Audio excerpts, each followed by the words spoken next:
Level check, 1, 2, 3, 4, 5. Hello again, everyone. Welcome back to Post Time from Fort Erie Racetrack.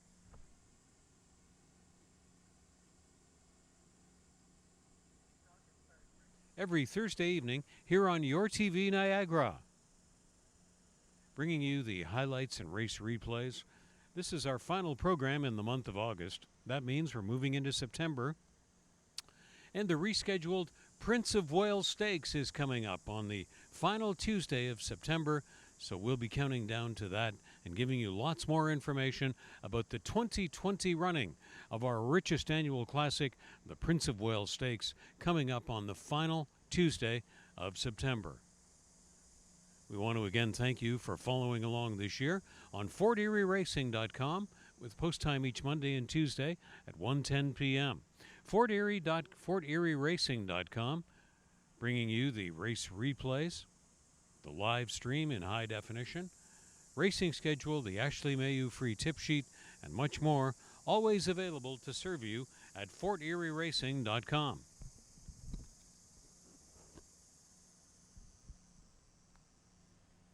Level check, 1, 2.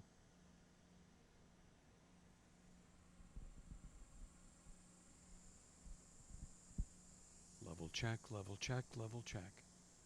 Level check, level check, level check. Volkswagen, Porsche, General Motors, Chrysler, Ford, and BMW.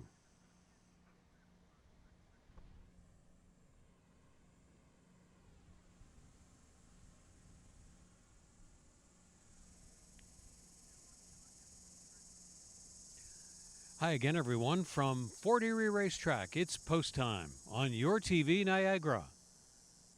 Hello again, everyone, from the walking ring at Fort Erie Racetrack.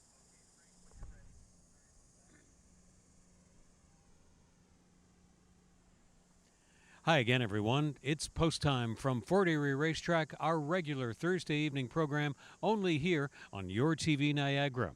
On the program today, the final live racing action for the month of August of 2020. And you know what that means. We can now start our countdown to the richest and biggest, most prestigious annual event, the rescheduled 2020 edition of the Prince of Wales Stakes. So the countdown to that starts in earnest tomorrow on September 1st on the program. And don't forget, the Prince of Wales Stakes this year will be on the final Tuesday of September from Fort Erie Racetrack. We want to again thank you this year for following along at FortErieRacing.com, where you find the daily live stream in high definition on Racing Action Live Monday and Tuesday, the race replays, the Ashley Mayu free tip sheet, racing schedule, and much more, always available to you on our website at FortErieRacing.com. Thanks again for being with us. And now kick back and enjoy the final program of the month of August as it's post time from Fort Erie Racetrack on your TV Niagara.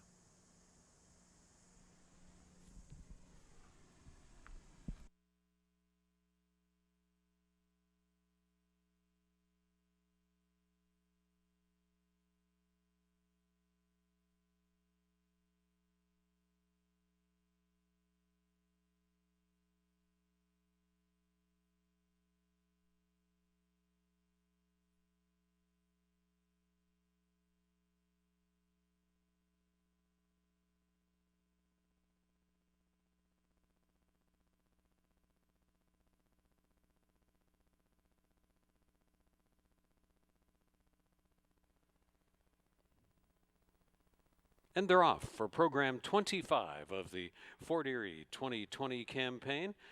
Tentatively away were Wiccan Sense and Stardust Kitten to the rear of the field. Crazy Society, Sugar Me Sweet, and Princess Fiona will run right up on the pace there. It's about 8 lengths back to Stardust Kitten and Wiccan Sense back of the group. Crazy Society, Sugar Me Sweet, these two have at it, going over to the turn. Tucked just behind them is Princess Fiona, and it's close to 10 lengths back to Stardust Kitten and another 3 to Wiccan Sense. Crazy Society trying to edge on by, not giving any easily is Sugar Me Sweet, Princess Fiona, still right there attending. And then a huge gap back to Stardust Kitten and Wiccan Sense. Crazy Society, top of the stretch leader. After a front quarter of 23 and 2, Crazy Society has finally seized a clear lead from a very stubborn Sugar Me Sweet, Princess Fiona up on the outside. But it is Crazy Society off as a 1-9 overwhelming favorite. It's Crazy Society all alone in front. Princess Fiona second. Sugar Me Sweet fought a good fight and was third best. Stardust Kitten fourth. And it's Crazy Society to stop the clock in the first race, 106 1/5.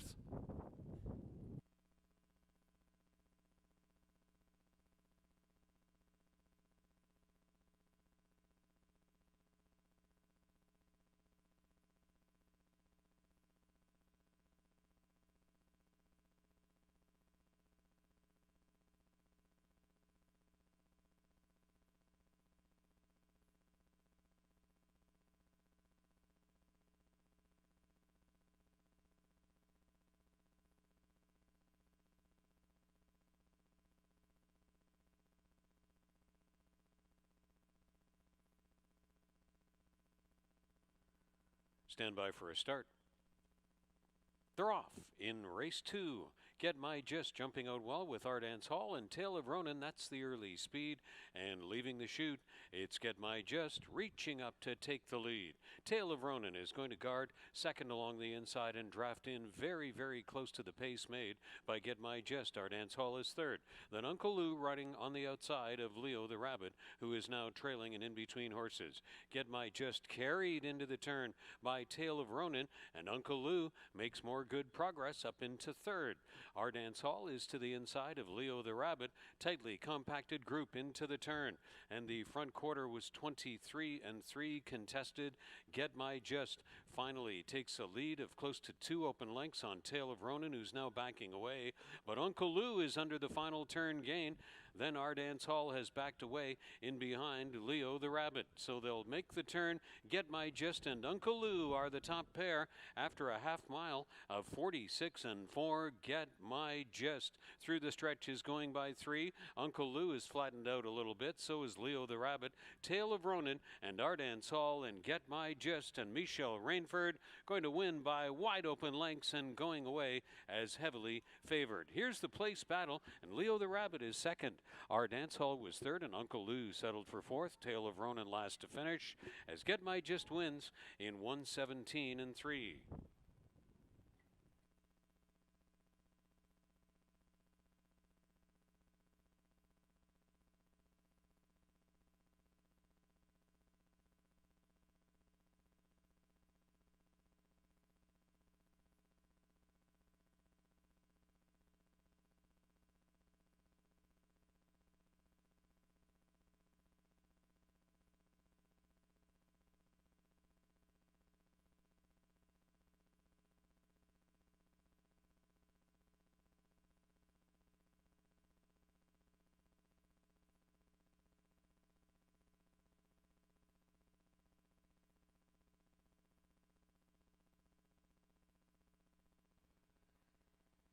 They're locked and loaded. Stand by for a start. Race 3. They're off for a mile on the turf. And from the outside, Odds Get Even is on the offense early. SEAL Team 2 is going to run right up there on the pace. Mad Sam floats up on the outside third, 2 more lengths to 1 pound sterling, away in fourth. And then it's back to Cape Nero at the rear, and on the outside flank of Holy Snap in Eyeballs. Odds Get Even designated to set the tempo. SEAL Team 2 will take a trip along in second, about 3 more lengths, and Mad Sam is closing the gap from third. 1 pound sterling is fourth. Second to last to the backstretch is Cape Nero, and the trailer Holy Snap in Eyeballs. 24 seconds the front panel, and riders content with their positions as they proceed along the backstretch. But now SEAL Team 2 sacrifices that drafting spot to run up alongside Odds Get Even. And here comes Cape Nero up into third. 1 pound sterling has lost a little bit of ground back in fourth. Mad Sam now trailing on the outside flank of Holy Snap in Eyeballs. The front half mile was in 48 and 3, and they go to the turn. Odds Get Even on the inside. SEAL Team 2 has come to call. Cape Nero is third. 1 Pound Sterling still holding on to fourth, about 3 more lengths back to Holy Snapping Eyeballs, and Mad Sam has dropped out of serious contention. Top of the stretch, Seal Team 2, a clear leader over Odds Get Even. The 6 furlong time was 1:13 flat. Seal Team 2 has come away with a late stretch lead, and Cape Nero has come on for second. On the extreme outside, 1 Pound Sterling. Seal Team 2 is almost there at 6-5. Seal Team 2 in front, Cape Nero second. 1 Pound Sterling was third, and Odds Get Even was fourth. Seal Team 2 wins the Turf Mile of race 3, 1:39 1/5.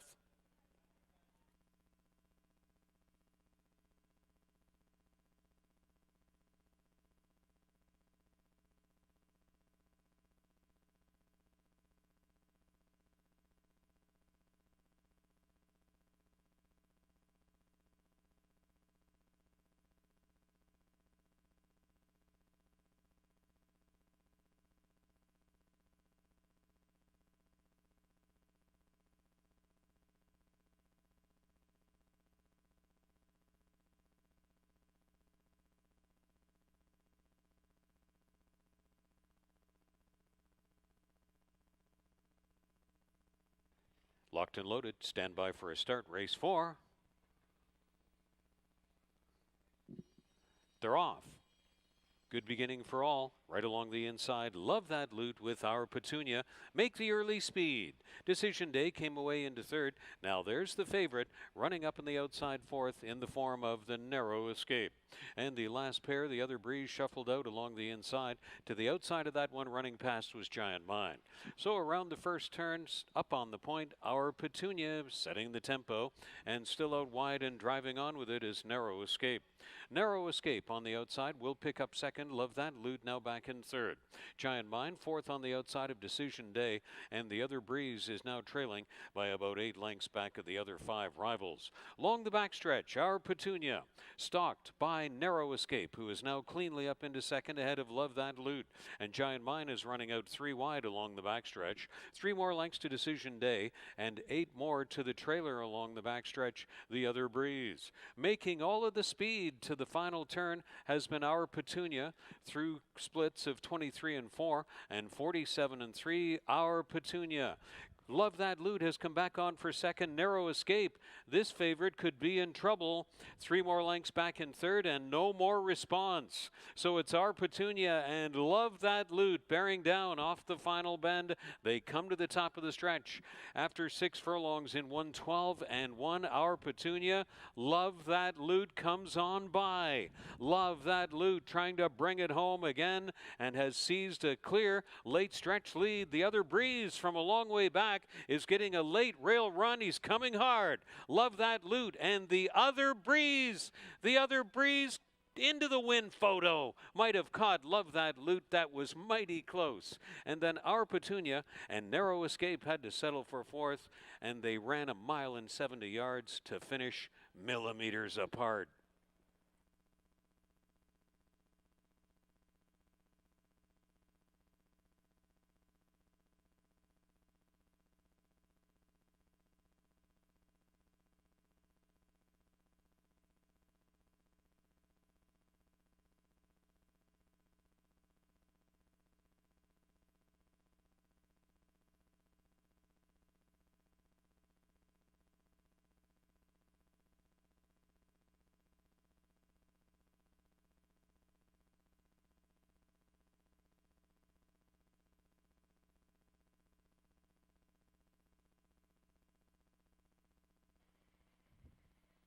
Tepid favorite, Marriage Counselor.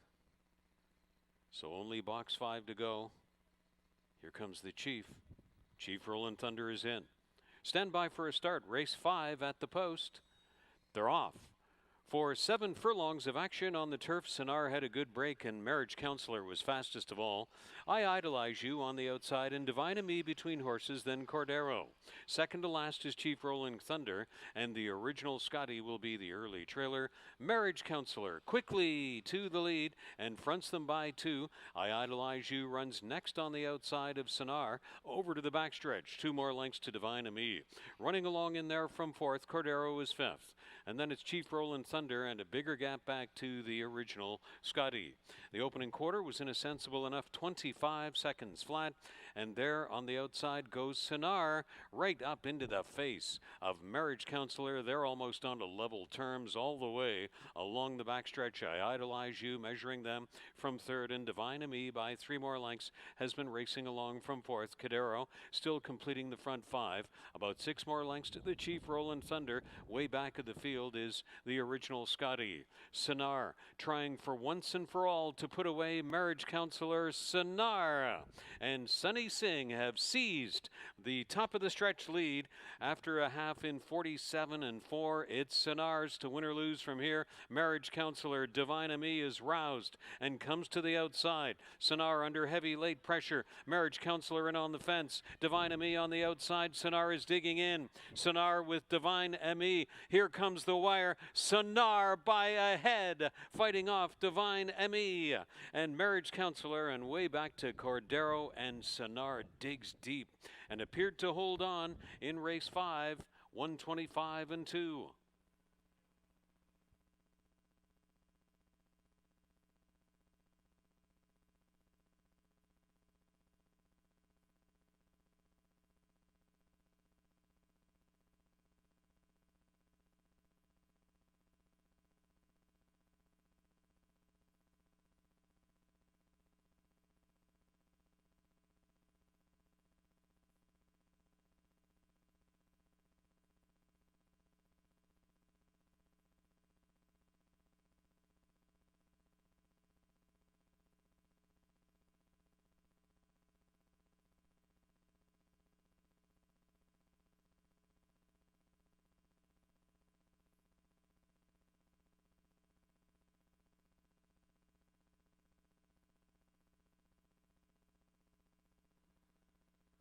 Race 6 at the post, and they're off.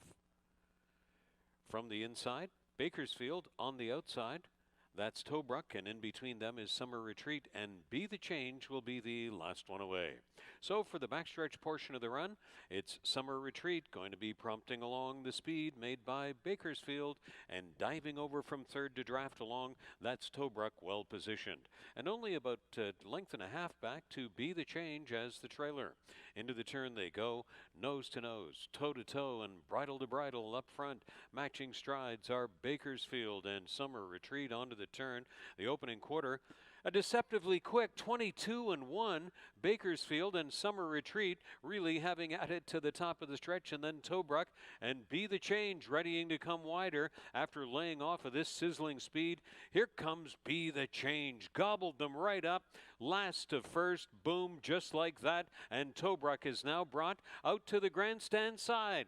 It's down to Tobruk and Be the Change suddenly after a half mile in 45 and 2, and it's Tobruk that will get the last laugh and stroll away to win under a masterful ride by Kirk Johnson.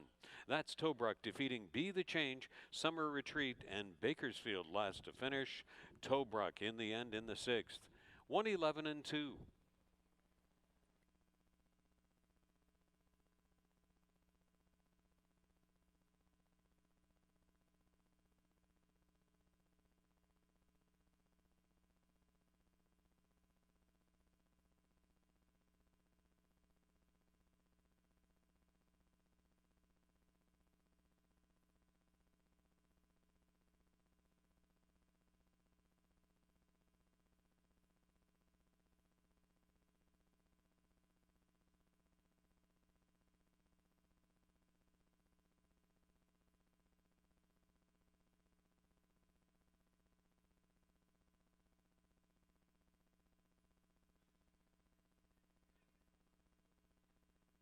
They're off.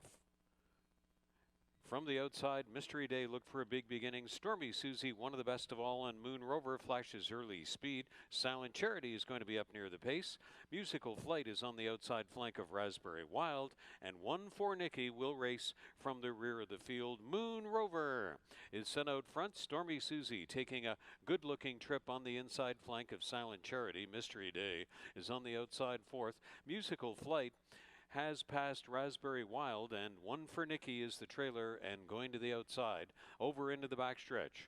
Moon Rover on a defiant-looking 3 or 4 length lead on Silent Charity and Stormy Susie. They made the opening quarter in 24 and 3, and all of the tempo out front for Juan Crawford and Moon Rover. But now chipping away at the lead is Silent Charity, and Stormy Susie has been very prudently drafting in there. Musical Flight is not far away. Neither is Mystery Day on the outside, so the top 5 is a tightly compacted cluster there. As they move into the turn, Raspberry Wild is second to last on the inside flank of One for Nikki. And out front, Silent Charity has joined Moon Rover. Stormy Susie is being fed more racetrack up in the 3 wide path, and a new leader at head stretch. Silent Charity takes over. Stormy Susie is cut loose on the outside through middle speed of 49 and 2 and 114 and 3. Stormy Susie has not reached Silent Charity. Here comes Musical Flight.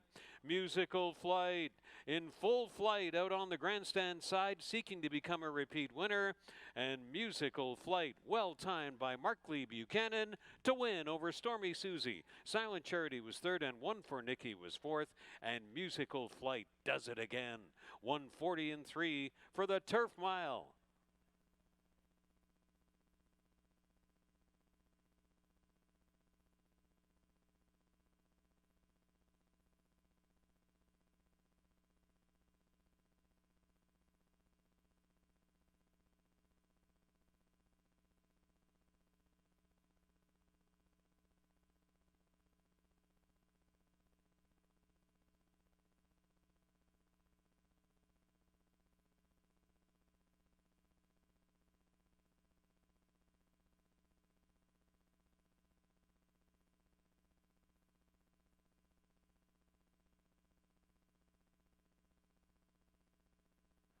Stand by for a start. Race 8 at the post.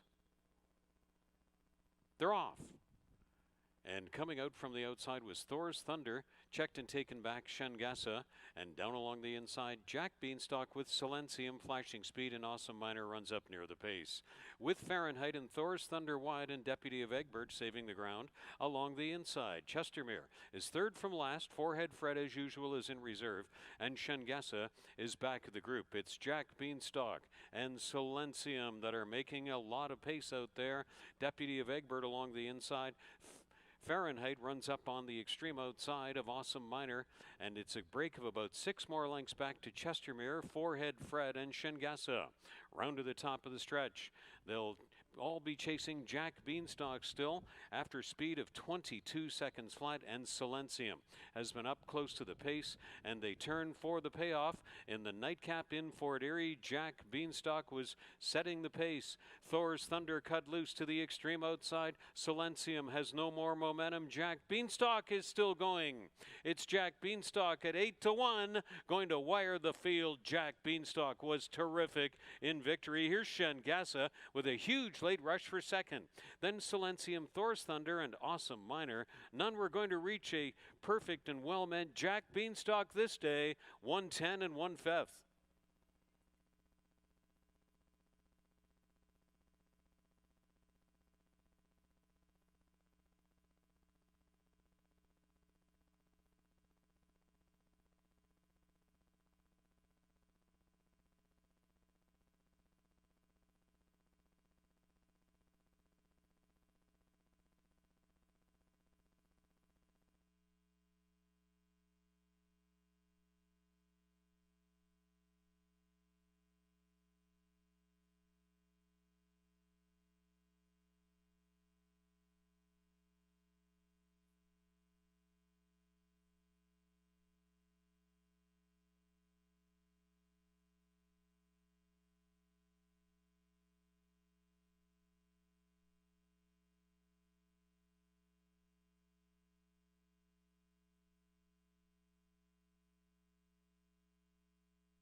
Hi again, everyone, and welcome back to another week of great live thoroughbred racing from Fort Erie Racetrack in the beautiful Fort Erie, Niagara Falls, Buffalo region, all set for a final program in the month of August this year, but still lots of racing action to go, including the month of September and the 2020 running of the Prince of Wales Stakes coming up on the final Tuesday of the month of September. Today we have a huge jackpot high five carryover and lots of great racing action coming to you with first post at 1:10 p.m. in less than 35 minutes. And as you can see, a beautiful sunny day in the Fort Erie region and all set to go for 8 great races. Great mix of turf and main track action coming up on the Monday agenda. We remain close to spectators, and we want to thank you again for following along on FortErieRacing.com, HPIBet.com, and HPI TV for our 2020 live racing action each Monday and Tuesday from Fort Erie Racetrack. And that jackpot high five carryover going into the final race, $145,000 plus. We had an 8-to-1 winner on the tail end of it last Tuesday by the name of Jack Beanstalk, who won the final race here last Tuesday, paying over $18 to win. And that certainly helped to build the jackpot high five carryover again, as we expect a total pool well north of $150,000 by the time they load into the gate for the 8th race.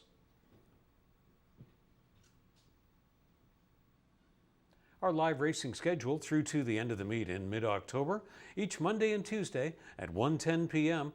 And our pre-race coverage that you're watching right now is on the air each Monday and Tuesday at 12:35 p.m. Eastern.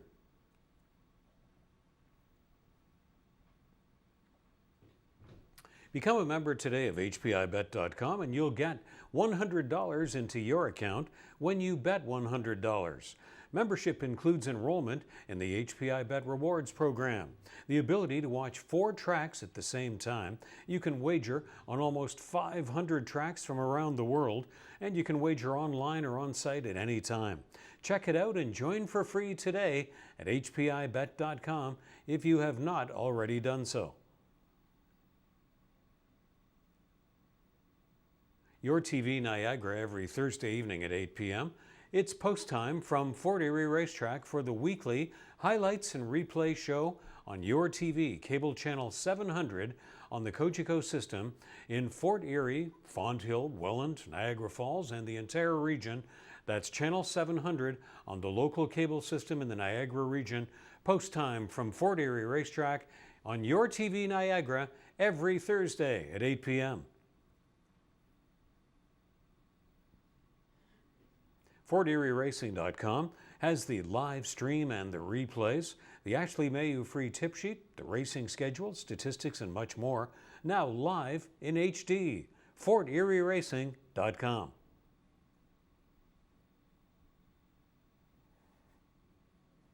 Now stand by with your pens and pencils for the changes. From the first race, Stewart Scratch of number 1, Soul and Spirit.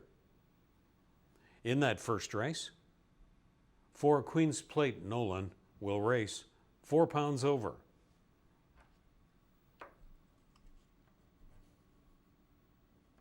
In race 2, no changes. It is the start of the early 20-cent pick 4.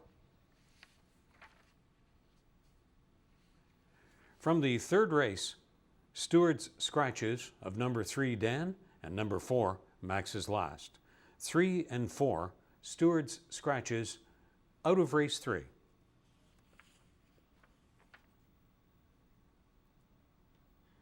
In the fourth race, number 1, Head Kitten, will race 4 pounds over.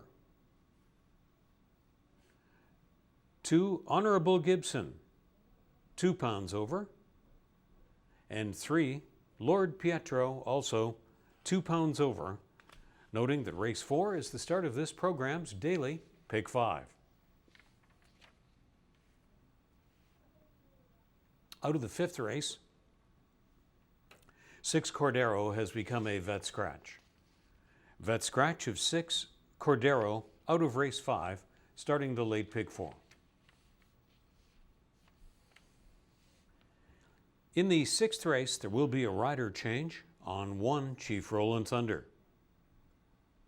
6th race, 1 Chief Roland Thunder has a jockey change pending. 7th race, number 4 Pirano will race 2 pounds over. And in the 8th race, Vet Scratch of number 2 Get Saucy. 2 Get Saucy, Vet Scratch out of the 8th. Welcome for the Monday program, everyone. And of course, our primary order of business is that final race today, where Jack's Memory is a really interesting entrant there. Really good betting race, lots of interesting possibilities. And I guess the final race today kind of hinges on whether Jack's Memory can return to form. Looking at the past performances, a couple of big wins here earlier in the summer for Jack's Memory, and I think that's the major storyline of that 8th and final race, where we expect a total pool of over $150,000 for the Jackpot High 5. Now, lots of you know that I have personal connections to the good folks of Trinidad and Tobago, so we want to take occasion to wish them Happy Independence Day. It's Independence Day, that's right, in Trinidad and Tobago, and our friends at Arima Race Club in Trinidad and Tobago have a special race program today for Independence Day. We want to wish them the best of luck.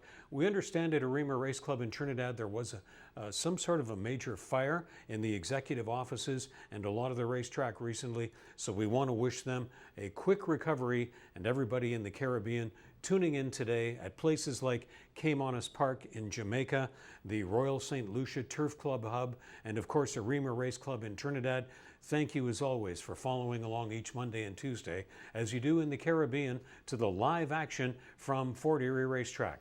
So let's move on now with the handicapping session of the program as we look at some of the handicapping possibilities. In the first race, the field reduced to 4 starters. Soul and Spirit, number 1, is a Stewart Scratch. I'm going 4, 2, and 3 in this spot, where Queen's Plate Nolan is a very interesting entrant and was the beaten favorite to a really nice young developing horse by the name of Giant Balls of Fire last time. No shame in that performance by Queen's Plate Nolan, who will try to make amends for being a beaten favorite on that occasion. What I am a little concerned about is this horse is moving to the main track, so if you are looking for a price, maybe you'll go elsewhere than that obvious favorite. In fact, the Daily Racing Form does, putting number 2, Conquer the Breeze, right on the top of the ticket for good reason, that there has been a private purchase by Sharon and John Sims, and a very interesting entrant at a possible good price is Conquer the Breeze in that first race. In race 2, a turf mile coming up. I'm going 3, 4, and 7 in the situation, where number 3, Tale of Perfect Law, will try to avoid becoming a beaten favorite for a 3rd consecutive time. Has been a favorite each of the last 2 outings for Mickey Neubauer and Melanie Pinto. Maybe off the schneid goes Tale of Perfect Law in the 2nd race. I'm also looking at number 4, Motara, who is shipped in by Lane Gillifort. Doesn't send very many into Fort Erie. The most notable one this year has been a horse by the name of Rogue Affair. Well, Lane Gillifort ships in Motara, number 4 in this field. We're all on side with Tale of Perfect Law as the top selection, except the Daily Racing Form is looking at number 6, Too Many Shots, who looks to have been a recent acquisition by trainer Sue Andrushko from the Roger Atfield operation. And we'll see if number 6, Too Many Shots, has an improved performance at hand in the debut for new owner trainer Sue Andrushko in race 2. From the 3rd race, a couple of Stewart Scratches, unfortunately, reducing the field down to just 3 starters, and it looks like an overwhelming favorite here for Successful Saint. Successful Saint, 2 starts back, did, about as well as could have been expected, chasing one of the nicest horses to ever come out of Massachusetts by the name of Dr. Blarney. So this one was a gapped out 3rd on that occasion. maybe this is the day for Successful Saint to step forward. We don't often see an allowance race with this kind of condition. Non-winners of a stakes race in 2020. That's the situation for the Massachusetts breds. We have the privilege to host here in race 3, and all of us except Ashley Mayu going with Successful Saint on the top of the ticket. Ashley Mayu goes for good reason to number 2. The Dock is in because this one was closing best in the field last time out. In the 4th race, returning to the turf track for 5 furlongs of competition, 7, 6, and 1, my top 3. Gideon's Sword on the move of the maiden special weight company over to claiming. That's my top call. And Gideon's Sword for Joe Humber in the 3rd start here looks to be well positioned for a much improved performance, and by this time it could be the continuation of a very lucrative day in the saddle for Melanie Pinto, who has a lot of live looking and well positioned mounts on this program. The only dissenting view is Bill McGurr's Morning Line, putting number 1 Head Kitten on the top of the ticket for the combination of Brian Shane and Sharon Chicato. Otherwise, total consensus on 7 Gideon's Sword in race 4. Honorable mention there to number 6 Stoneway, who turns back in distance and could be a speed threat for Kirk Johnson. On to race 5, start of the late 20-cent pick 4, 5, 7, and 1, my top 3. One of my favorite horses here in Fort Erie of recent vintage, Grin and Bear, number 5 in this event. So with the situation of a class relief angle down to the modest 4,500 level, a lot of great performances in the sprint races here in Fort Erie in recent years. Maybe Grin and Bear will get back in the win column here. No wins yet for 2020, but that could change today for the likable veteran Grin and Bear in race 5. The Daily Racing Form has a different view. Brady O'Brady, the top call there. Barrington Cito having a fine year and teams up with Howard Newell in post 1. Looks to me like a main threat to Grin and Bear and Marriage Counselor in race 5. In the 6th race, back to the turf course we go for 7 furlongs of action. 7, 3, and 4, my top 3. And we might have a near consensus call here on Butterfly Strike for Julie Mathis and rider Melanie Pinto. Second start for Julie Mathis here was placed up last time because of an incident in the race, and this looks to be a much more competitive spot at the $4,000 price tag level. Modest group here for Butterfly Strike to maybe get the best of. Butterfly Strike has a fine win record of already 8 wins career, so that's why I'm picking Butterfly Strike in this turf test in the 6th race. The Daily Racing Form going with number 4, Sophistication, for Stephen Cathcart and Pierre Mailhot. And Bill McGurr's Morning Line goes with the Tony Adamo starter with rider Markley Buchanan down in post 3.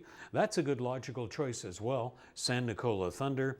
I'm going to stick with Butterfly Strike in the 2nd start for Julie Mathis to be first across the line in race 6.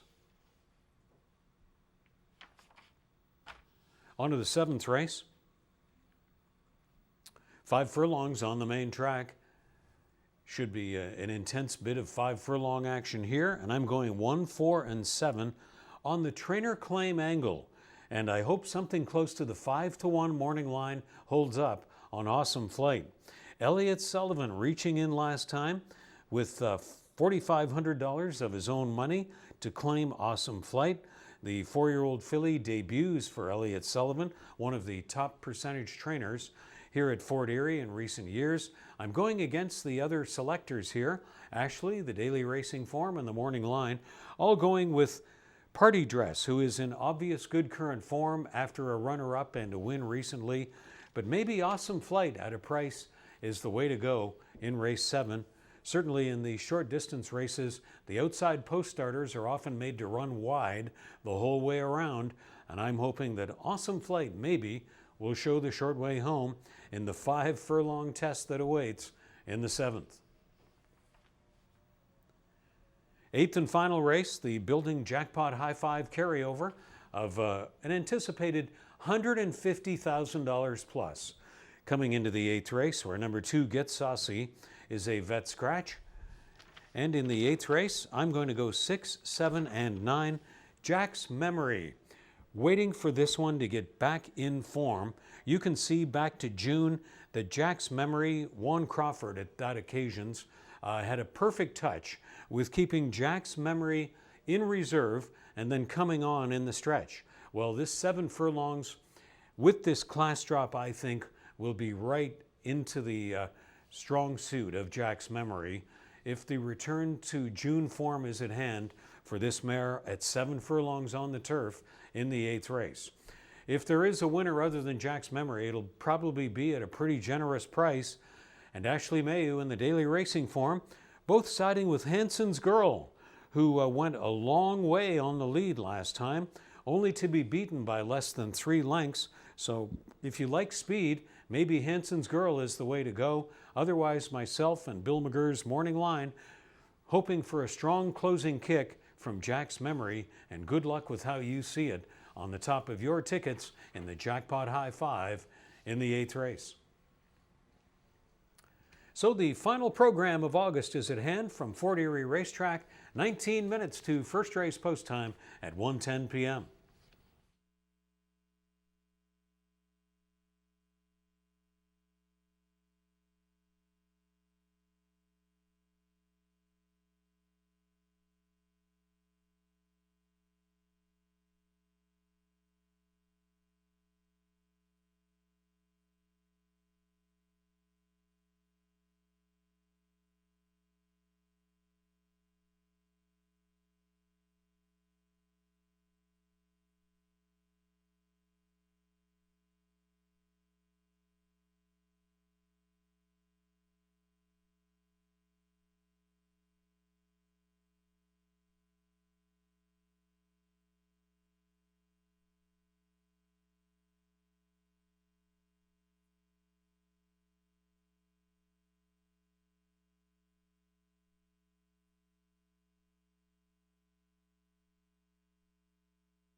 At Fort Erie, the field for the first race has moved into the walking ring.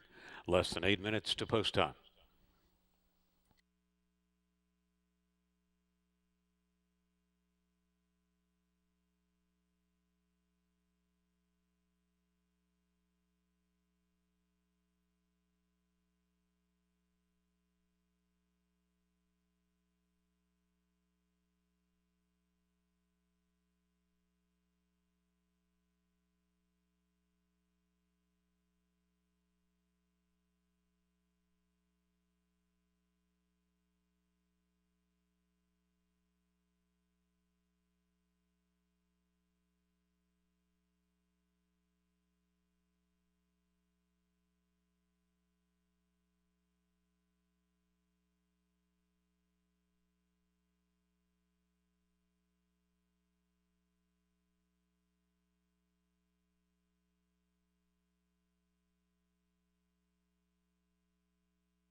The riders are going up and they're on their way out for the first race.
Here's the field for the Fort Erie first race on Post Parade.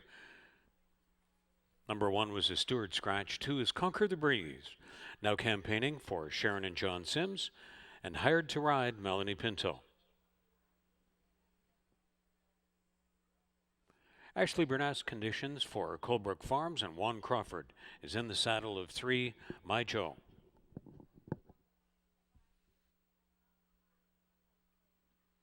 Queens Plate Nolan, number 4, races for trainer Nick Mullaney Jr., co-owner Richard Hurst, and in the irons, Helen Vennick.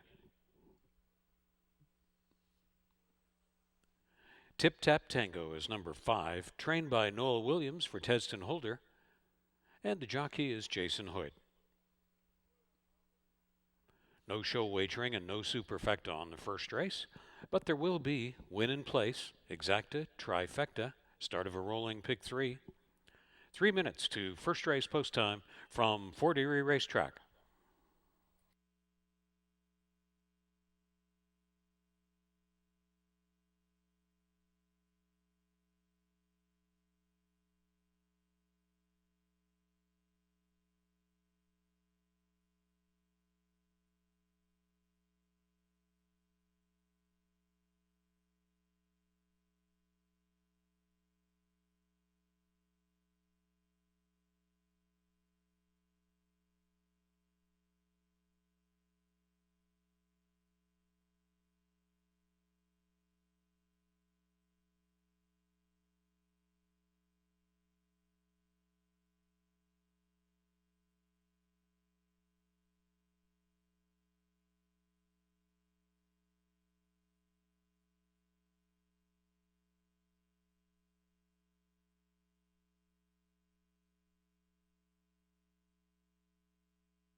The starting gate is taken position at the mile and 70-yard point in preparation for the first in Fort Erie.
Horses are approaching the gate for the first race.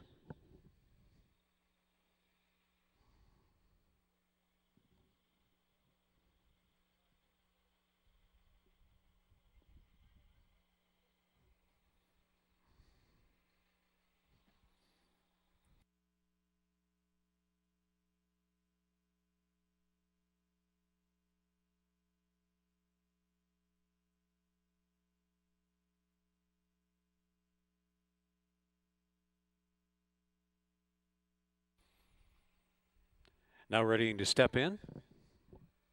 Time running out. For the pick 3 and all first race wagers, Conquer the Breeze first in, offered at 5-1. And the debut for Sharon and John Sims Connections. My Joe priced at 7-1.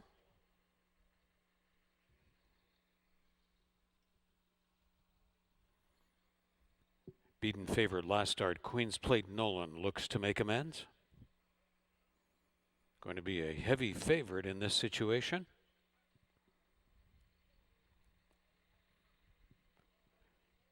Tip Tap Tango last in. Stand by for a start. They're at the post.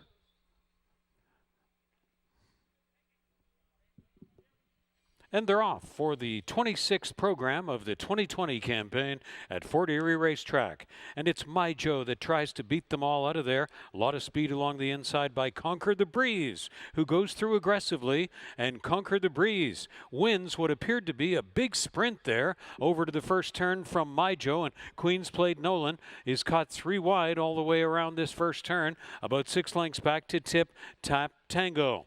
So a compelling speed duel going on early in this one, 23 1/5, and they're going to run 1 mile and 70 yards, and they're going a big tempo early on in this one. Conquer the Breeze and My Joe, leaving Queen's Plate Nolan out there 3 wide all the way along the backstretch. Tip Tap Tango is about 10 lengths back and completing the line. So on the way to the turn, it's still on the inside. Conquer the Breeze. My Joe takes a short lead. Queen's Plate Nolan has been still measuring that front pair, and Queen's Plate Nolan starts to make the move. Conquer the Breeze starts to back away.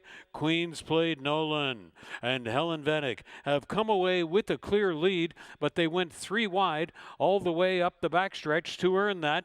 The opening half mile was a very spirited 46 4. Queen's Plate Nolan and My Joe at head stretch. Conquer the Breeze 3 more lengths back, was heavily spent early.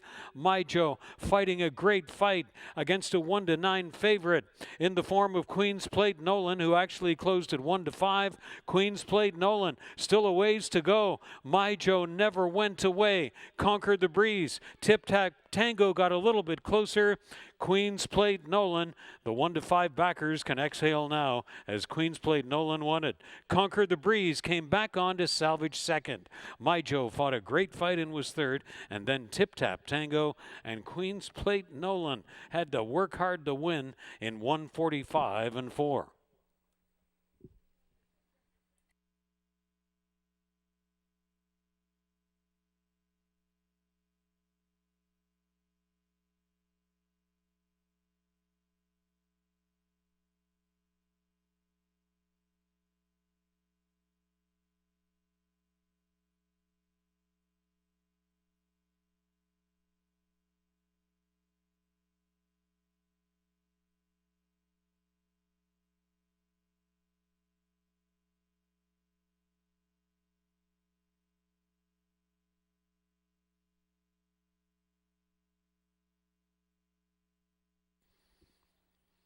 (4-2-3-5) posted from the first race in Fort Erie. Race times recap: 23 1. Half a mile, 46 4. 6 furlongs, 112 3. The mile and 70 yards in 1:45 4. When posted official.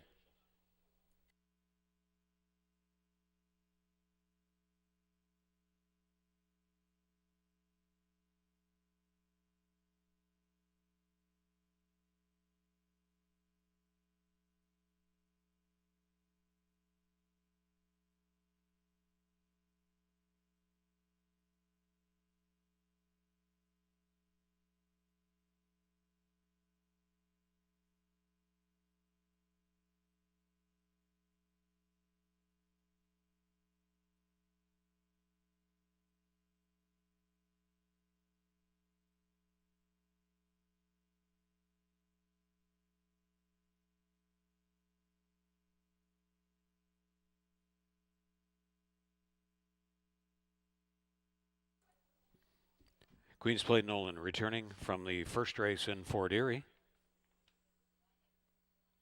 3-Year-Old Big Gelding by Carpe Diem from Duchess Dancer by Congrats. Bred in Ontario by Mitchell Kirshner. Now owned and trained by Nick Mullaney Jr. Sharing ownership is Richard Hurst. Helen Vanek moving into a tie for third in the 2020 rider standings with her 23rd winner on the campaign. Queen's Plate Nolan in the first, the mile and 70 yards, 145 and 4, when made official.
Queen's Plate Nolan, 240 in the 210s across.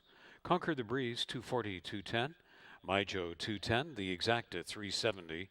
The Trifecta, 1140.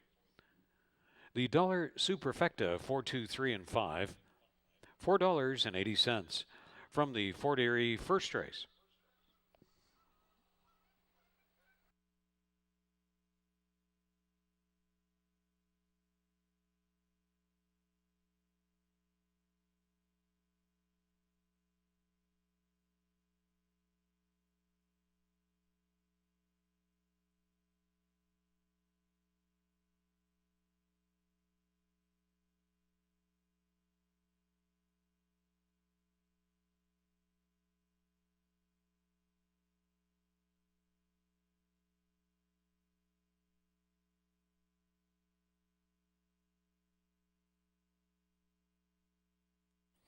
If you haven't already done so, become a member today at hpibet.com and you'll get $100 into your account when you have bet $100.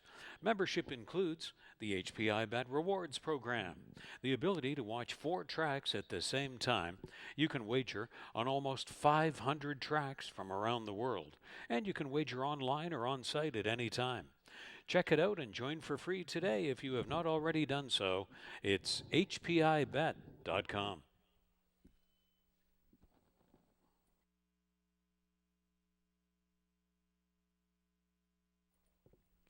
In race 2, no changes.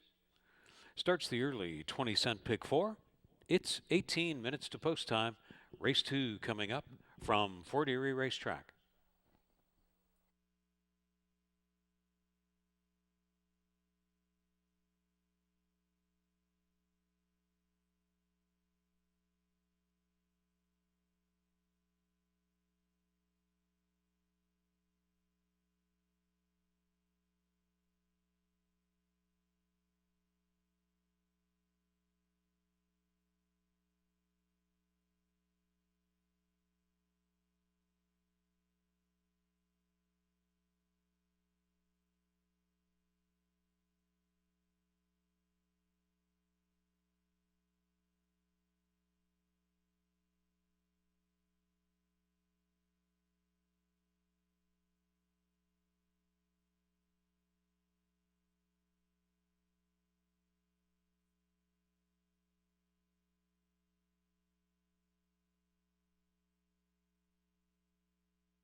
Here's the pending rider change in the sixth race.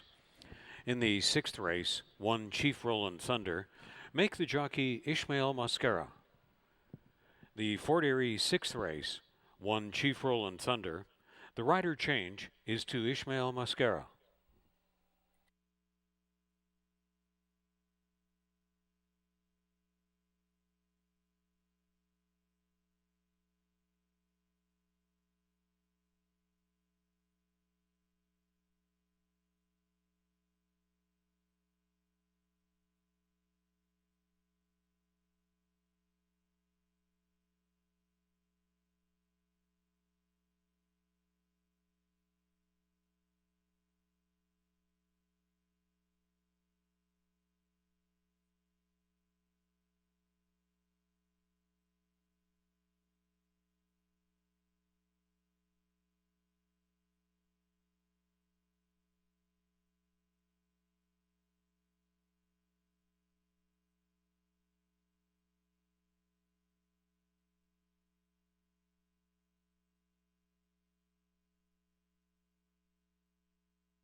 Going a mile on the turf.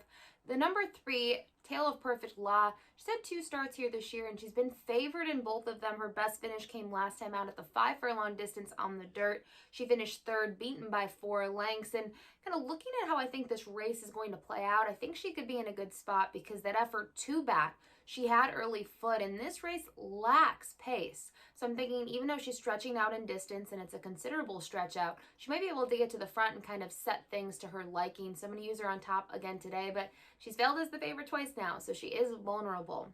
Also look to the number 4, Motara. This one made the debut up at Woodbine on the 5th of July against Maiden Special Weight Company on the turf. Was well beaten, really didn't show much at all, bumped at the start and then tired. Just not an ideal debut, but here I think this one looks live. Langilla 40 has shipped in four runners at least here so far and has hit the board in 3 of 4. Chris Husbands has teamed up well with him in the past. That's shown by their record. And I think looking at that most recent breeze on August 15th, very sharp, 47-3 over the training track. So she might be ready to go second time out. Then finally, I was torn between the 6 Too Many Shots as well as the 7 One Star Girl. I did go to the 6 Too Many Shots, who her best race came in her debut. She finished second against Maiden Optional 40 level up at Woodbine over the Tapeta. Then most recently, I thought her effort was still good. She only faced $15,000 claimers going a mile on the turf. She finished 4th in there, beaten by 4 3/4. You see, new barn. She leaves the Roger Atfield barn. She's coming here. She's getting blinkers on. A lot of changes for her, but I still think she's kind of a used horse here underneath in this spot, even though last time out she was in for a $15,000 tag.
The race 2 field has moved into the walking ring. 6 minutes to post time.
Riders up for race 2.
It's above the line on race 2 post parade.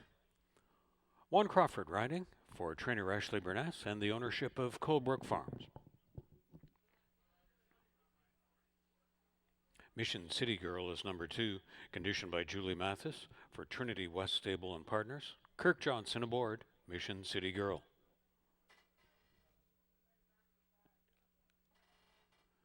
Tale of Perfect Law is number 3, trained by Mickey Neubauer for owner Charles Fipke, and in the irons, Melanie Pinto. Motara is number 4, conditioned by Lane Gillaforte for Chiefswood Stable. Getting the mount is Chris Husbands.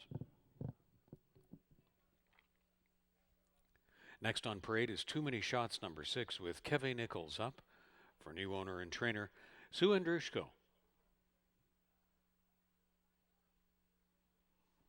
One Star Girl is number 7, conditioned by Ravendra Raghunath for Hossein Dalatian. And the rider is Mark Lee Buchanan.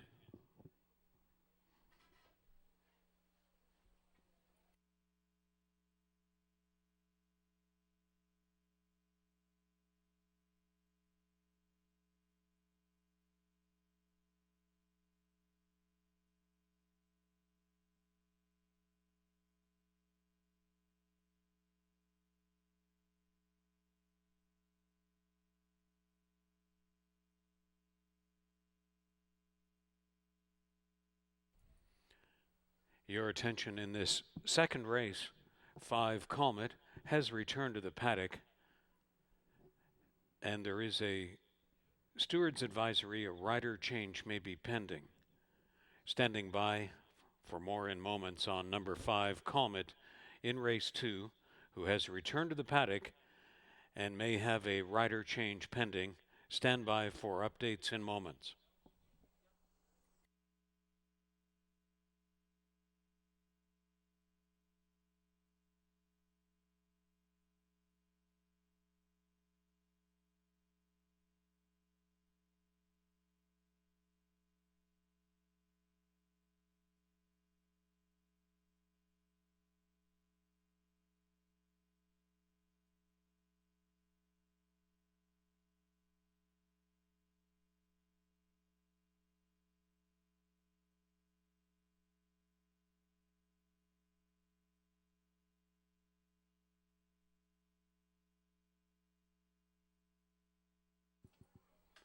Concerning number 5 Comet, the late jockey change is to Brian Shane.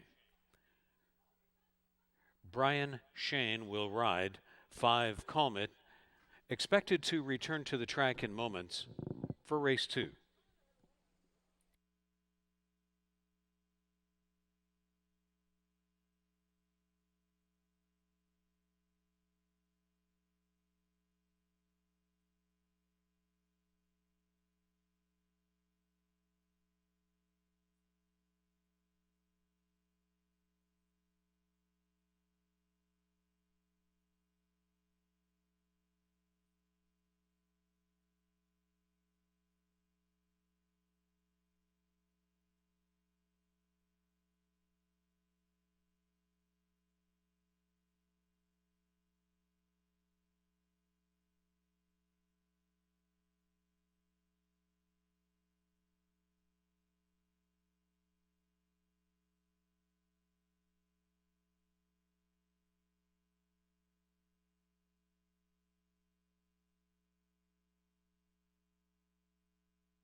In race 2, concerning number 5, Calm It, the rider changes to Brian Shane, and now be advised Calm It will race 2 pounds over.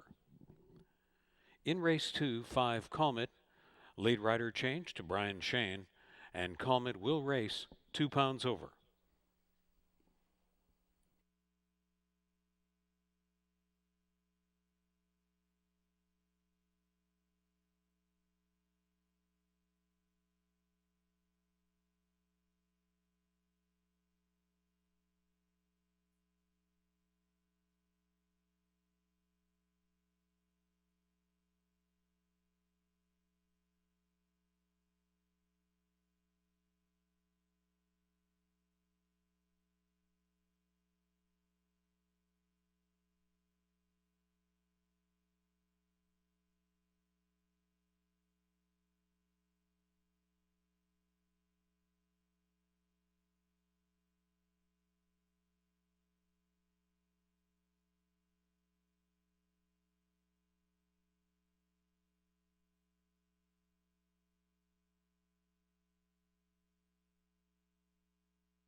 The race 2 field begins to file onto the turf course.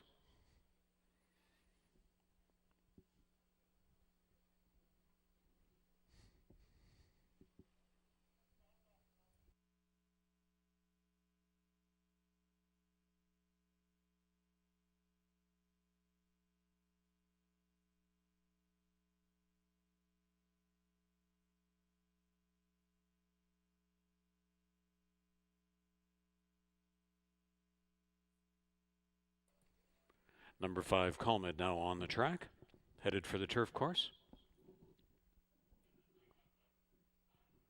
Trained by Des Maynard for Andrew Heward, replacement rider Brian Shane, and Calm It will race 2 pounds over.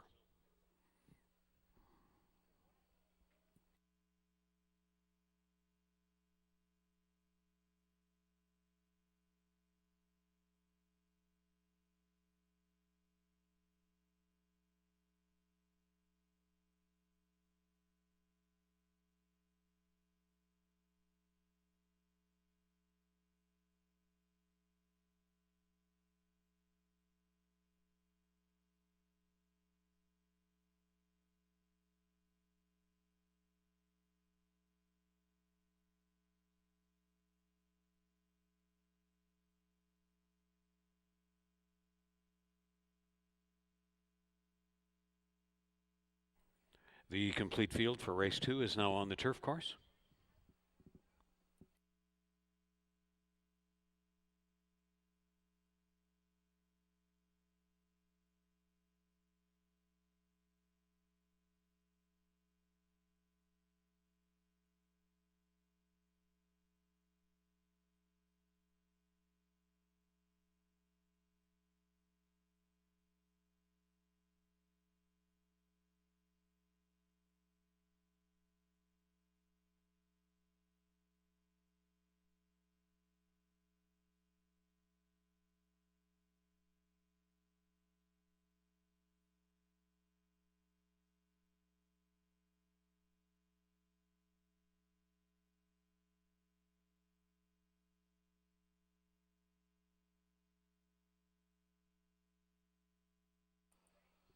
Starting gate now takes position at the 1 mile point.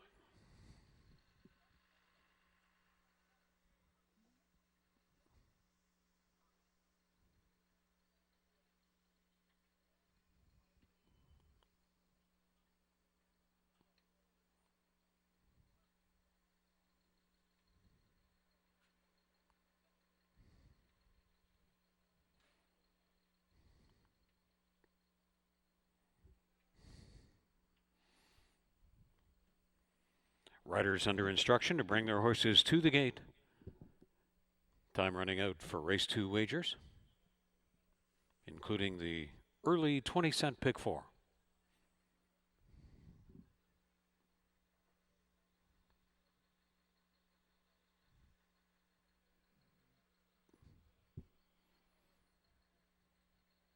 Above the line, priced at 8 to 1, is First In.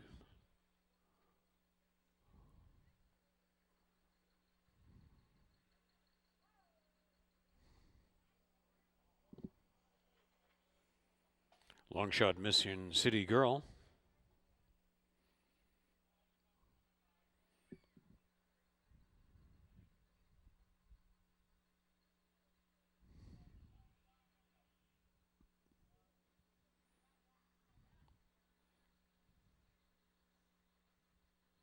Close second choice, Tale of Perfect Law, hovering between second choice and co-favorite.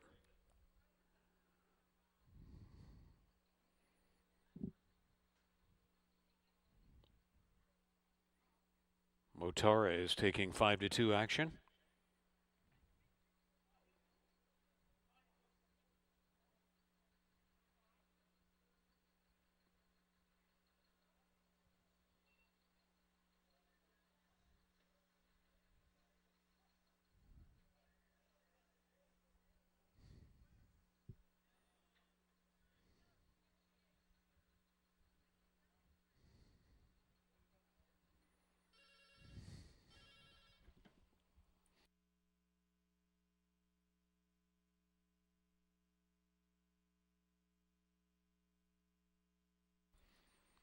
Your attention, ladies and gentlemen.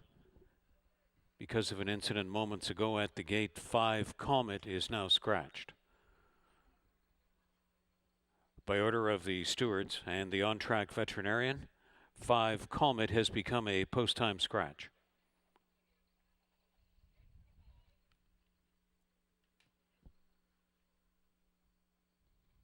Wagering still open. On race 2, post-time scratch of 5 Comet. And the rest of the field is being allowed to move out of the gate momentarily. Time to adjust your race 2 tickets. Post-time scratch of number 5 Comet.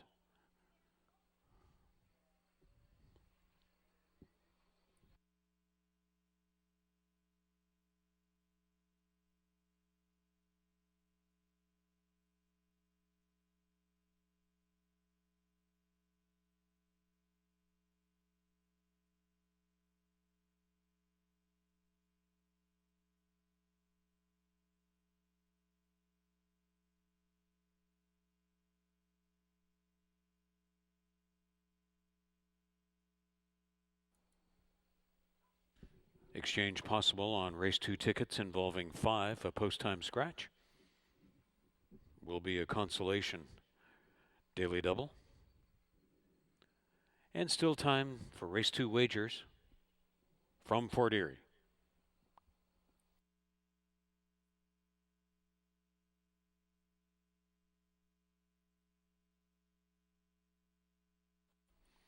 Going back in now.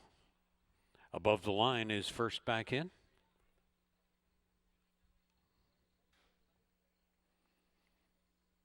Long shot Mission City Girl. Tale of Perfect Law will be among the favorites.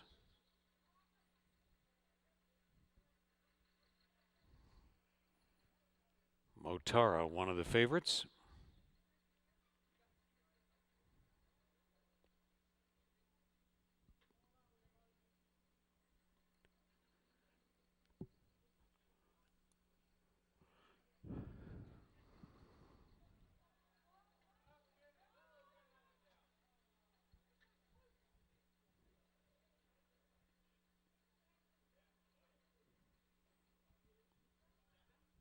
Too many shots. 7 one-star girl unseated the rider momentarily.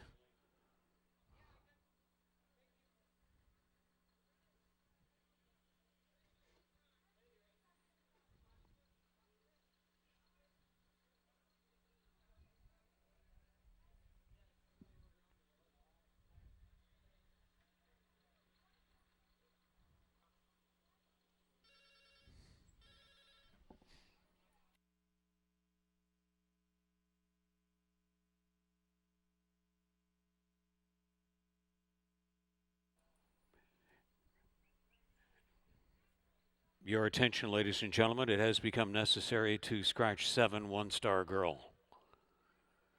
7 one-star girl by order of the on-track veterinarian and the stewards Scratching 7, 1-star girl.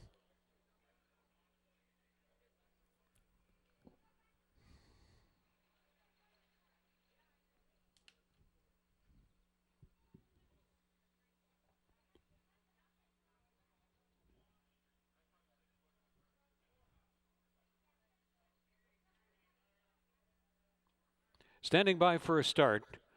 Race 2. They're off. And from the outside, it's too many shots to look for the early lead. Mission City Girl along the inside, and they're split and joined by Motara. Tucked just behind the speed is Tale of Perfect Law, and on the fence above the line. Brings in her position well into the field of 5 as they move into the turn. The battle shapes up with Mission City Girl on the inside, prompted along by Motara on the outside, and Too Many Shots runs along in third. On the flank of above the line and laying off the speed over to the backstretch is Tale of Perfect Law.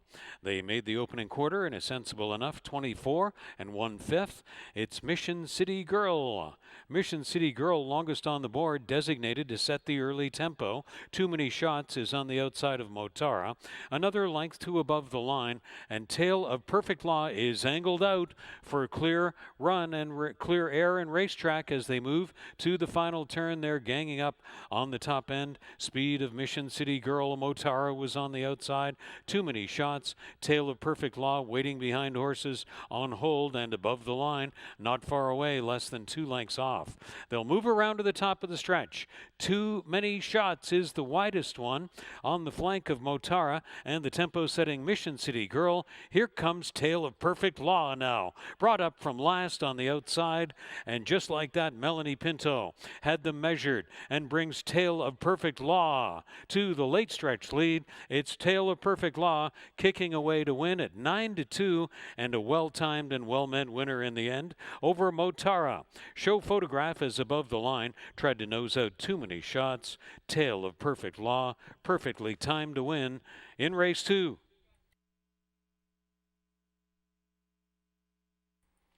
Race time of the turf mile, 1:40, 1/5.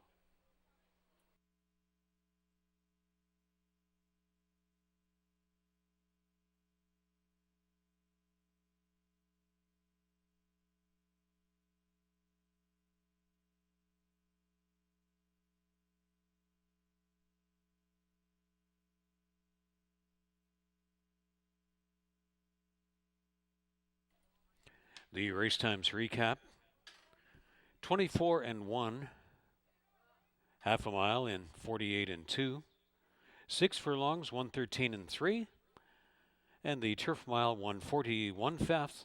Tale of Perfect Law, when made official. 3, 4, 1, and 6 posted from race 2.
Here is Tale of Perfect Law back from race 2 in Fort Erie. Chestnut 3-year-old filly.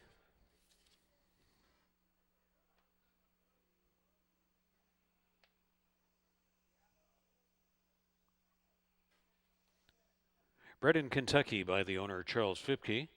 Trained by Mickey Neubauer. And Melanie Pinto making a bid for the Riders' title this year here at Fort Erie Racetrack. Brings home Tale of Perfect Law in the turf mile first in 1:40, 1/5.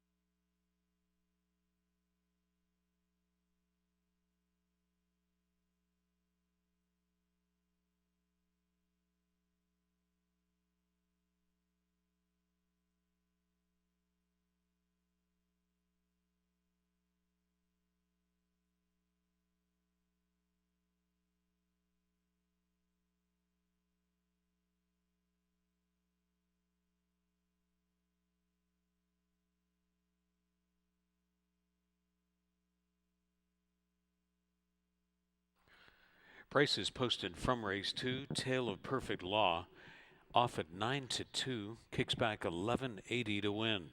450 to place, 290 to show. Motara 280 and 210. Above the line 340. The exact at 32.40. The trifecta 115.60. Race 2 superfecta of 3, 4, 1, and 6, $85.60. The daily double of 4 and 3, $9.60. And there were consolation doubles because of the scratches of numbers 5 and 7, each returning 210 on 4 and 5 and 4 and 7 doubles, 210.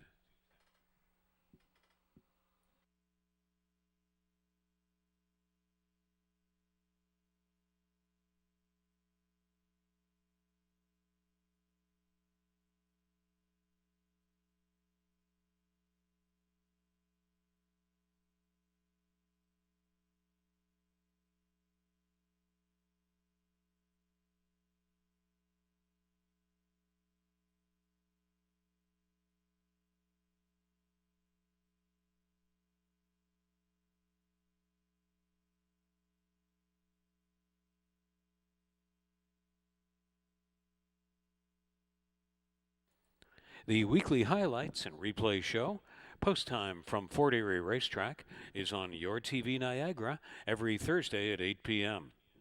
Featuring the previous week's race replays and highlights, Your TV Niagara, found at channel 700 on the local Cogeco system in the entire Niagara region. That's post time from Fort Erie Racetrack, our weekly recap show on Your TV Niagara, cable channel 700 in the entire Niagara region, every Thursday at 8 p.m.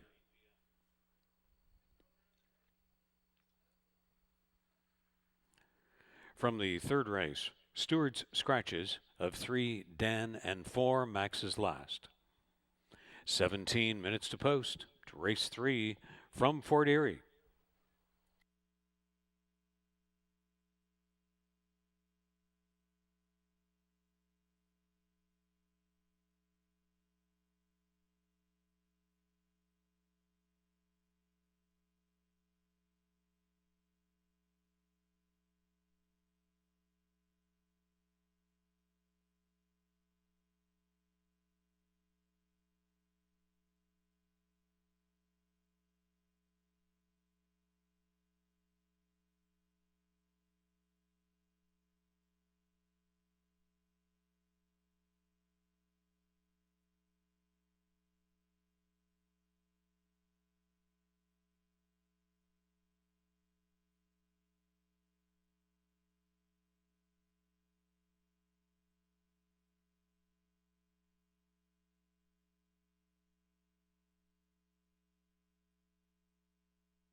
Here is first time announcement of a fourth race rider change. In the fourth race, number 8, Sunka Walken, the jockey will be Juan Crawford. That's the Fort Erie fourth race. 8, Sunka Walken, jockey change to Juan Crawford.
We have a restricted event here in race 3. We're going 6.5 furlongs on the dirt for Massachusetts breds. The number 2, the Doc, is in. Really liked his most recent race because in the Rise Gym Stakes, which was his first start of 2020, he showed nothing. He was well defeated, but second time off the layoff, he really improved. He was just simply second best behind St. Alfred. Now, another one to consider is the number 1, Successful Saint, who's been third in both of his starts here so far this year. In the first one, he did finish third in the Rise Gym, but he was well defeated. He was beaten by 18 lengths in the end. Dr. Blarney was well clear of St. Alfred, and then St. Alfred was clear of the rest. It's kind of an interesting race there. And then last thing about this one was just a third in the Thomas Moran, but the interesting thing was is they actually changed the strategy on him. In his first race back, he was kind of far back early on. And then in the Thomas Moran, they actually had him kind of press the pace. He was pretty close to the tempo early on, and he just hung around for third. So even though he won 4 races last year out of 8, I'm going to use him for second in here. I still think he is, though, capable of the win spot. And then finally, the number 5, Tropical Joy. She's the lone mare in the race. She has 1 start under her belt this year at Belmont Park against $25,000 claimers, and she only beat 1 horse in there. Again, I think some of these horses need a race off the layoff. Last year, her last 2 races of the year weren't strong, but she had some nice second and third place finishes, typically against the girls. Now it's a little different against the boys, but I still think based on her past performances, she can get a minor piece in here.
They're in the walking ring for race 3 in Fort Erie.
Riders going up for race 3. They're on their way to the track.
Now the third race post-parade field. Successful Saint is number 1, trained by Dylan Clark for Anthony Ziza III, and the mount goes to Juan Crawford. Doc is in is number 2, campaigning for Dylan Clark. Hired to ride is Chris Husbands. Numbers 3 and 4, Stewards Scratches. Tropical Joy is number 5, trained by Jacqueline Falk for Gold Bear Farm, and in the irons, that's Emil Ramsamy. The Massachusetts bred Allowance Field for race 3 from Fort Erie. They'll run 6.5 furlongs on the main track in race 3.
Riders now under instruction to take their horses back to the 6.5 furlong starting point for race 3.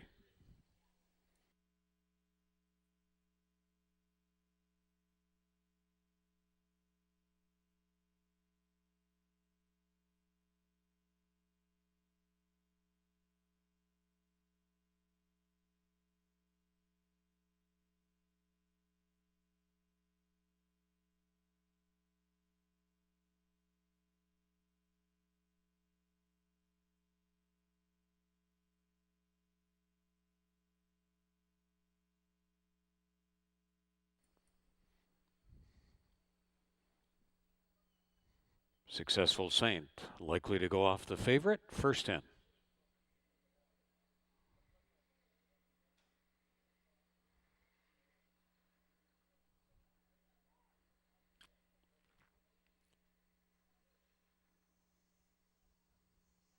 Their second choice, the dock is in.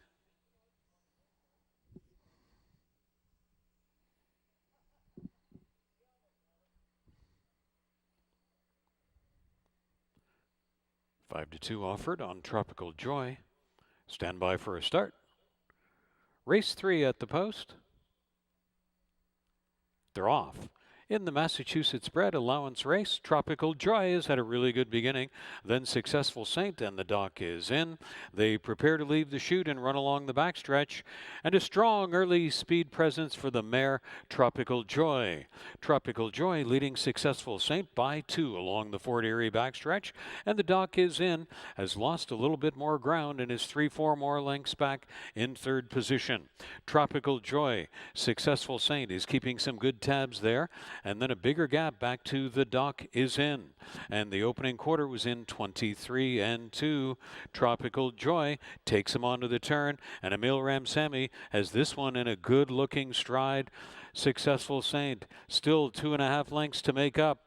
The dock is in way back, not yet kicking in. Tropical Joy threatening to take it all the way, and Tropical Joy widens away by 3 lengths at head stretch. Now Successful Saint is asked to come to the outside and pick up some ground, but Tropical Joy has Ramsamy sitting like a statue in the saddle. Tropical Joy at 3-1 went to the front and did not give any rivals a chance. Tropical Joy was flawless in victory in Fort Erie.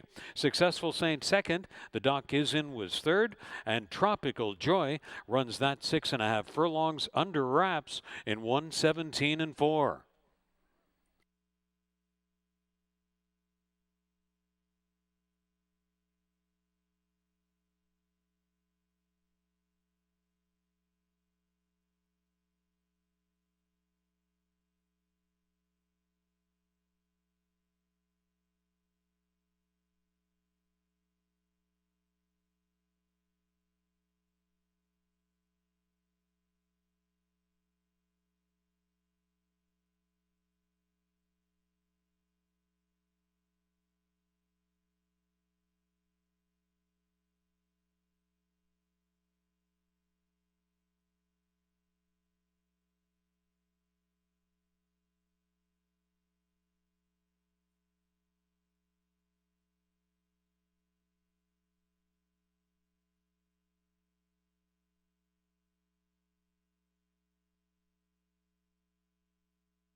(512) is posted from the Fort Erie third race.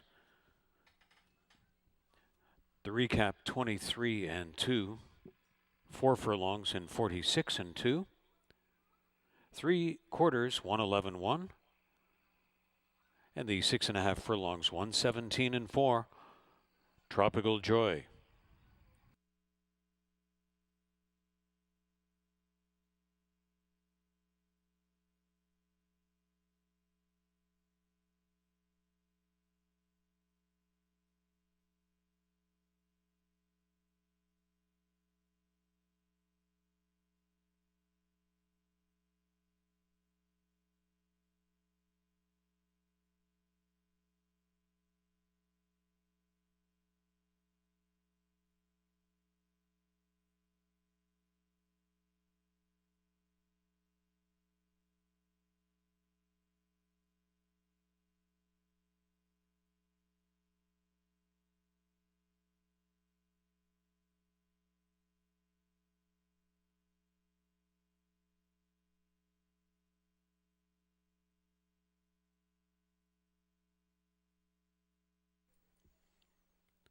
Here is Tropical Joy.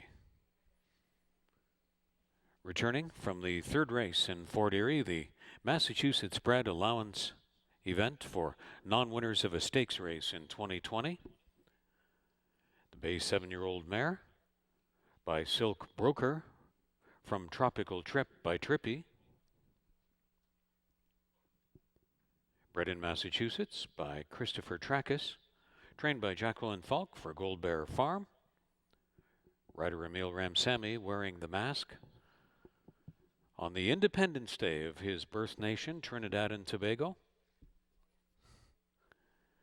And he piloted Tropical Joy to victory all the way in 1:17 and 4.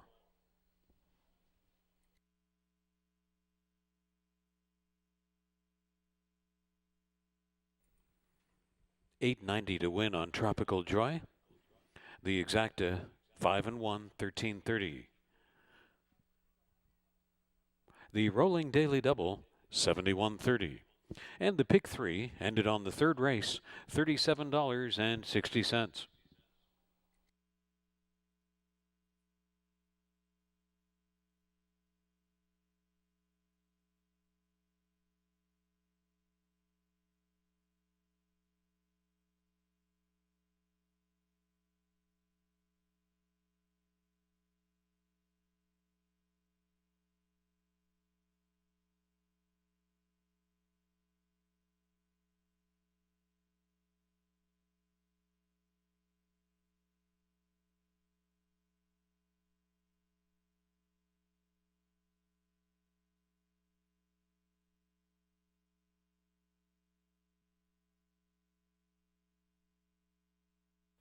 Be sure to check out FortErieRacing.com at any time for the live stream, the replays, racing schedule, Ashley Mayhew's free daily tip sheet, statistics, and much more. And now it's all live in HD.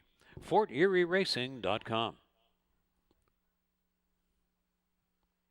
Here are the fourth race changes.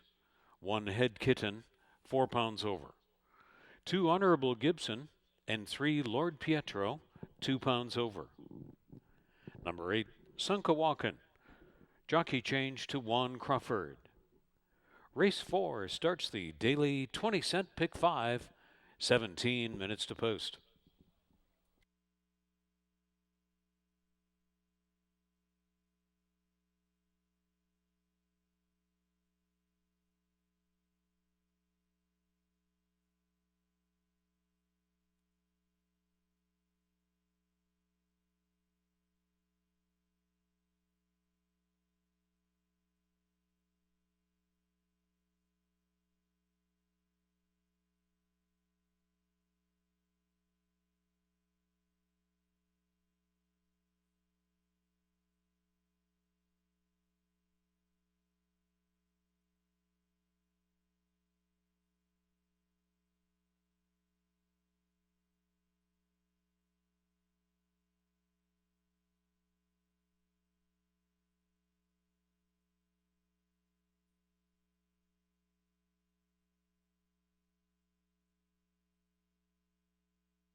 Race 4 is the start of the Pick 5. It's a maiden climbing event on the turf going 5 furlongs. Some of the runners in here are trying the turf for the first time or they're getting back onto the surface. And in the case of the number 7, Gideon Sword, I really like him getting back on the turf today because last time out, he was kind of part of the early pace scenario on the dirt and just gave way late and was well defeated. But 2 starts back against Maiden Special Weight Company at today's distance, he was second. He was second best that day behind Awesome Miner, who's respectable. And I think looking at his record here, he's 2 for 2 in the money at Fort Erie. He's in for the $8,000 tag today, or excuse me, $7,000 tag. So he should be pretty tough.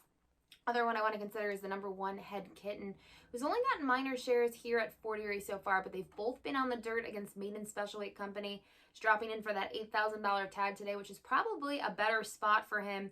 And I think if you look at his second career performance, and that was actually his first of the year, he was in for a $7,500 tag on the Tapeta. He was able to close on the surface. He got second, just missed by half a length, and I'm thinking he might do the same on the turf today. And then finally, I was kind of looking at some others in here. I thought the 4, What's One More, might be a price horse. He's coming into this race off his best performance in his career by far. He was second and just missed by a neck. Thought the 5, Walking Around Money, might be one, but I did go to the 6, Stoneway, because this one made the first start since joining the barn of Anthony Alderson here on August 17th, going 7 ace. Was the pace setter and just simply quit in there to finish third, beaten by 4 3/4. And I thought on the cutback, second start in the barn, thought those were 2 angles to consider and that this one might offer some value.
They're in the walking ring for the Fort Erie fourth race.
The horses are stepping out onto the track for race 4.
Introducing the field post parading for race 4.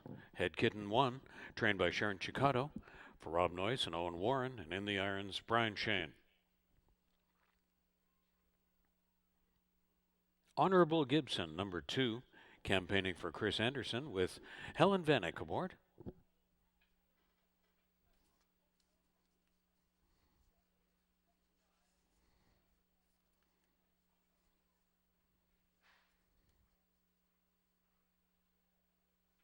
Lord Pietro, number 3, Ishmael Mascara aboard. Trained by Willie Armata for Pietro Armata and Stephanie Smith.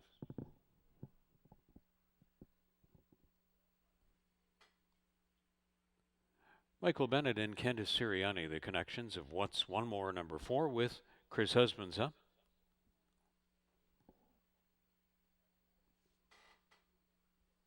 Walking Around Money, number 5. The jockey is Pierre Melhot for owner-trainer Gary Chidobiak.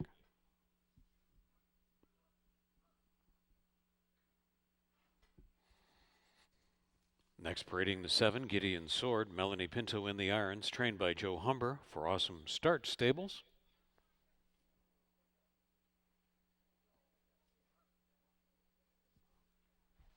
Sunkawakan is number 8, a rider changed to Juan Crawford. Trained by Des Maynard for Gordon Colborne, Juan Crawford rides 8, Sunkawakan.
Also on the track to complete the field is 6, Stoneway.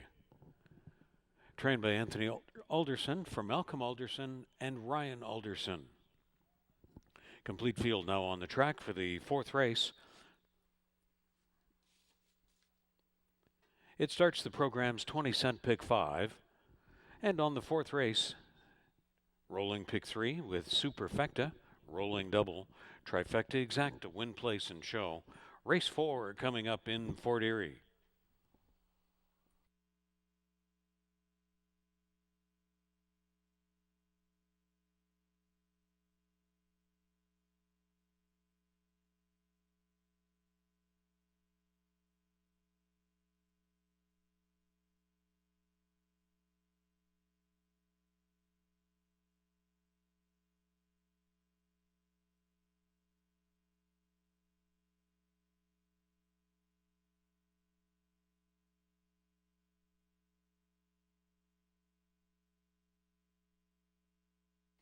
The field begins to file onto the turf course for race 4.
Now the starting gate takes position at the 5 furlong point.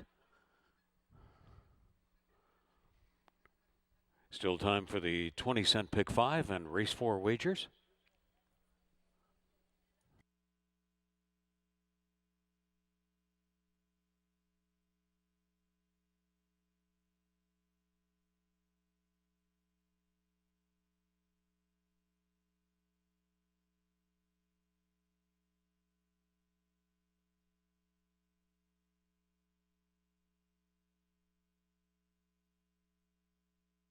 Riders now requested to take their horses to the gate.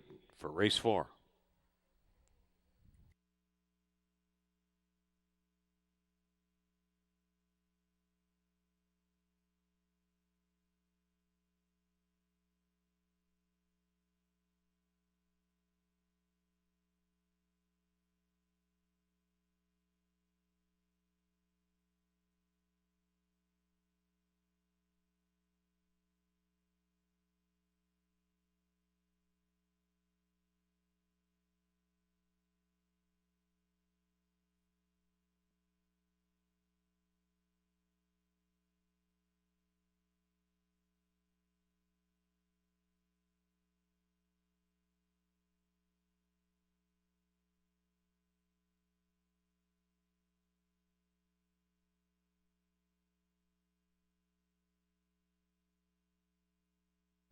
They've reached the gate.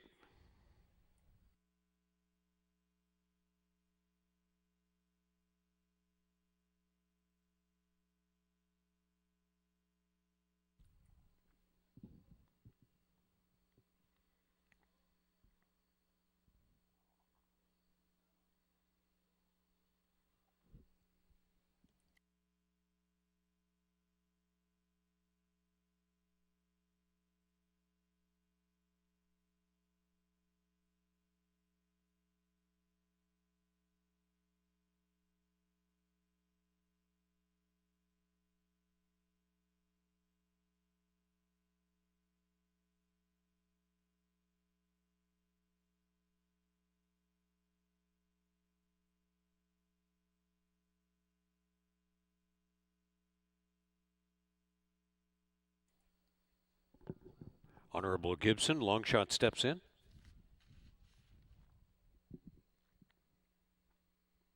Lord Pietro.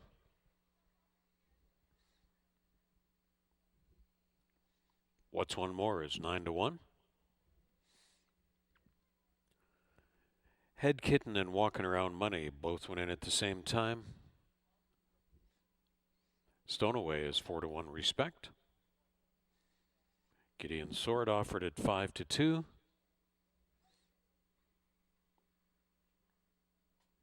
Juan Crawford and Sunkawakan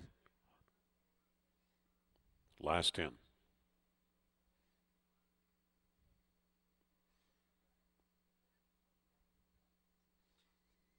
Stand by for a start. Race 4. Locked and loaded. They're off. Really good, even looking start there, and Head Kitten right along the inside is going to be protecting position. Then Walking Around Money, flashing speed. Stoneway to the extreme outside. What's One More is just in behind them. Running on the outside, Sunkawakan has passed Honorable Kitten, and to the rear of the field we find Lord Pietro into the turn. They speed into that turn and they're going 3 wide. The 3 wide one is Gideon Sword. Gideon Sword has been on the flank of Stoneway and Walking Around Money, and they're tagged by Head Kitten. What's One More is 5 more lengths back. Showing up in 6th is Sunkawakan at head stretch, and they turn for the payoff with Gideon Sword. The widest one surging to the lead after a sizzling front panel of 22-2. Going to get a rail run is Head Kitten. Gideon Sword just a scant late lead. Head Kitten is pursuing and darts through along the inside. Head Kitten had the most when it counted late and is up to win. And the place battle on the outside appeared to go to Gideon Sword over What's One More, and then back to Stoneway against Honorable Gibson. The running time is a minute flat for Head Kitten.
7 Gideon Sword is posted second. 5 Walking Around Money third. 6 Stowaway posted fourth. The unofficial 1756.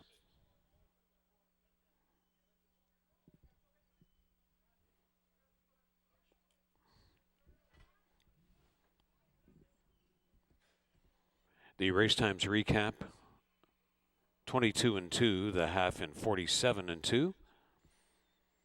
And the turf 5 furlongs accomplished in a minute flat by Head Kitten when made official.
Head Kitten returning from the fourth race in Fort Erie.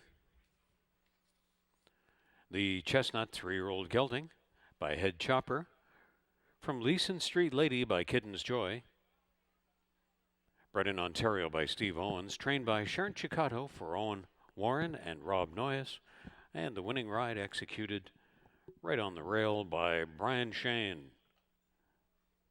First career win for Head Kitten to run the turf 5 furlongs in a minute flat when made official.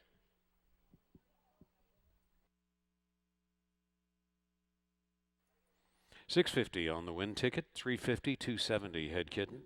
Gideon Sword, $3.10 and $2.40. Walking Around Money, $3.80. The exact at $23.30. The trifecta, $71.90. Dollar Superfecta, $175 and $6. $76 even. The Rolling Daily Double, $33.70. And the Pick 3 ended on race 4, $101.45.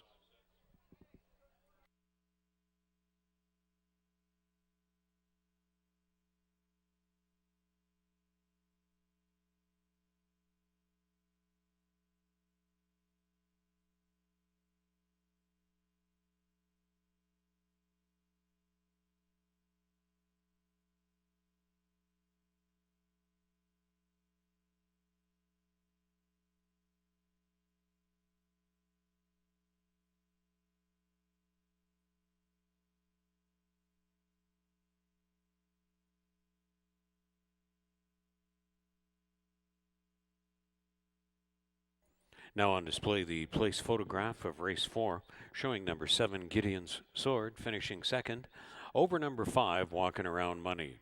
7 over 5 in the place photo from race 4, now on display.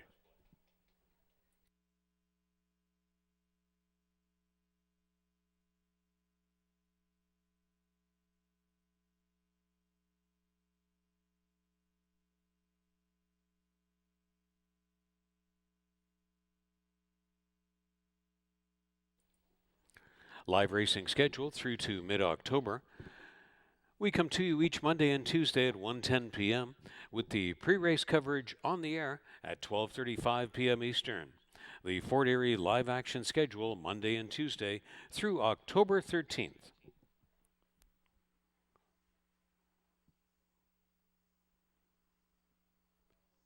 Vet scratch out of race 5, number 6 Cordero. Scratch 6 Cordero from race 5. Starts the late 20-cent pick 4 in race 5.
Race 5, we have a field of $4,500 claimers, Colts and Geldings, going 5/8 on the dirt. The number 5, Grin and Bear, he actually surprised me last time out. I didn't use him that high on my tickets, and I probably should have. He finished second, being by just a length and a half behind his stablemate, Colleen Saylor, who's had an incredible year.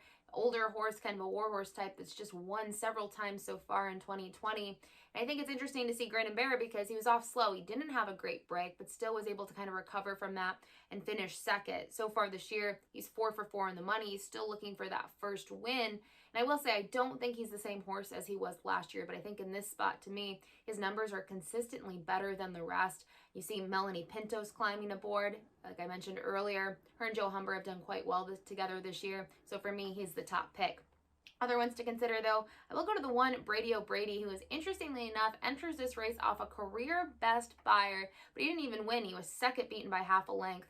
He did win 2 starts back. He picked up that third lifetime win. And I think the key thing with him, he runs quite well when the tempo's been hot, and he's gotten that in his 2 most recent starts. He's been really able to kind of capitalize on that and make that move. And in here, I think he might get a nice setup once again, which is why I'll use him for second.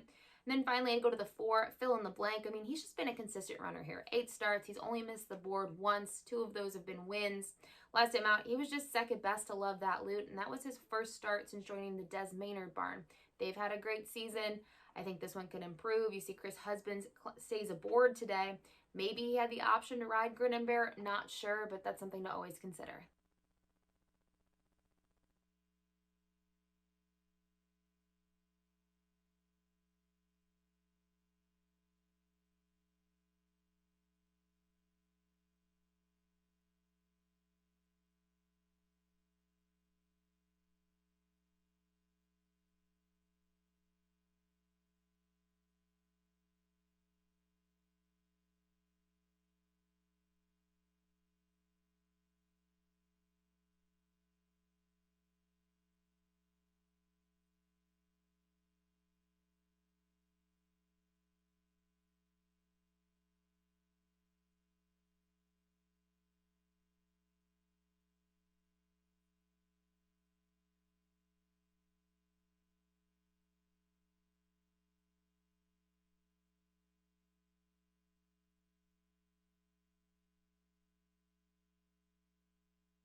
They're moving into the walking ring for race 5 in Fort Erie.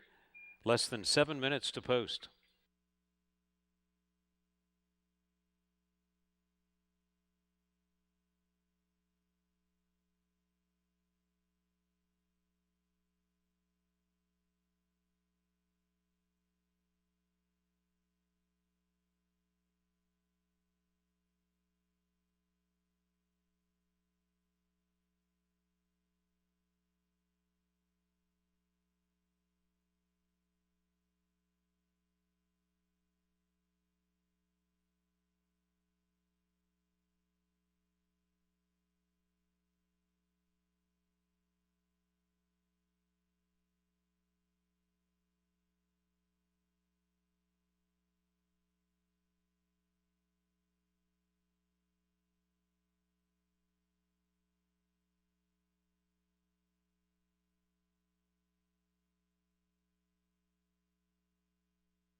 Horses are on their way to the track for race 5.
Brady O'Brady to lead out the race 5 post parade. Howard Newell rides for trainer Barrington Cito. The ownership of Radcliffe Stable and Kadeen Cito.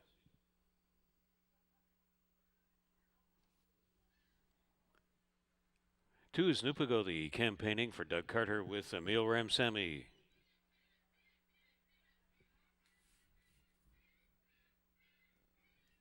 Crumlin Express, number 3, owned and trained by Barbara Bailey, and in the irons, Pierre Melhot. Fill in the blank is number 4, conditioned by Des Maynard for Bushlot Farm. The jockey is Chris Husbands. Grinnin' Bear, number 5, Melanie Pinto gets the assignment for Joe Humber and Robert Elkins.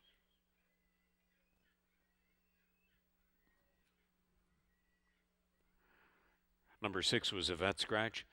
Marriage Counselor completes the field, racing for Joe Humber with Kirk Johnson. They're all on the track and readying for race 5. Start of the late 20-cent pick 4. Starts a rolling pick 3. There's Superfecta, rolling double. trifecta, exacta, win, place, and show opportunities. Race 5 coming right up from Fort Erie Racetrack.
The starting gate is being wheeled into position at the 5 furlong point for race 5.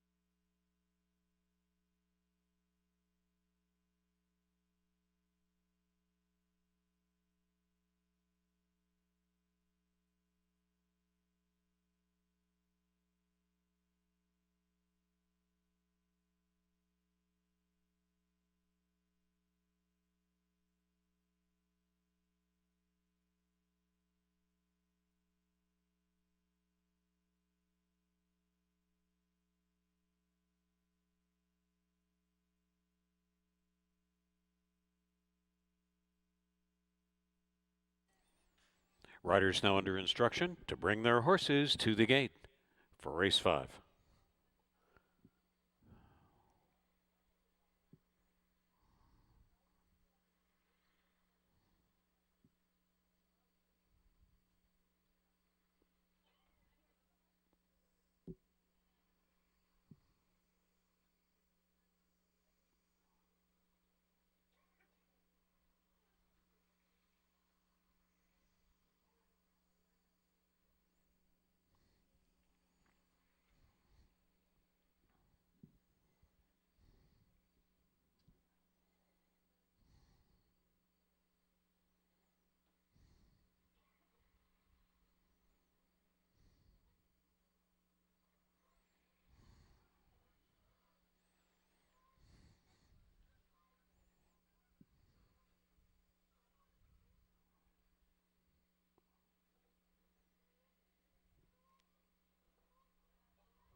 First in is Crumlin Express.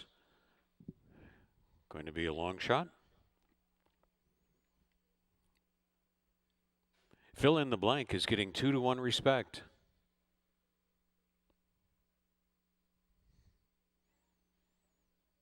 Marriage Counselor, third choice.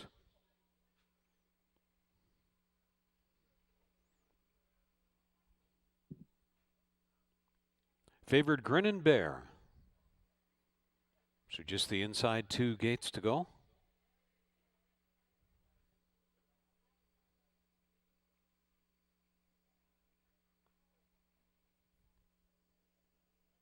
Radio Brady priced at 5-1. Last in Nupagodi.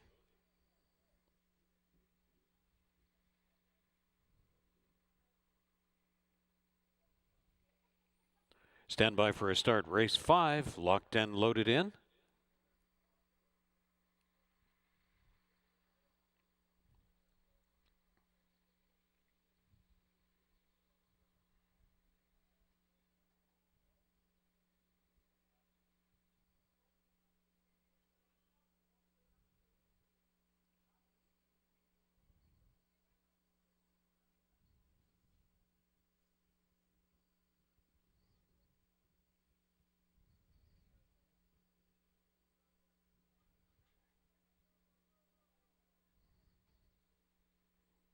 They're off. Good speed from Grin and Bear. Marriage Counselor, fill in the blank. There's the front trio. Then Brady O'Brady right there along the inside. That one flanked by Nupagodi. Marriage Counselor is dropped back as they move into the turn. It's Crumlin Express being confronted on the outside by Grin and Bear. Fill in the blank right there third. Nupagodi is fourth. Then Brady O'Brady and Marriage Counselor has dropped back to last. What a tussle on the top end. And Grin and Bear tries to take measure of Crumlin Express. These two have been nose to nose much of the way and stalked by fill in the blank. Former links back to Nupagodi. Brady O'Brady needs some more clear track. And from last is Marriage Counselor. Grin and Bear. Crumlin Express still going at it into the stretch. They're after a front quarter of 22 seconds and a half of 45 and 3. And coming on past, here is fill in the blank, picking up these battling winded leaders. Brady O'Brady down on the fence. There's the wire. Very close. Fill in the blank may have held off Brady O'Brady. Marriage Counselor made a bid for third. Fill in the blank into a driving finish, trying to hold off Brady O'Brady in 58 and 3.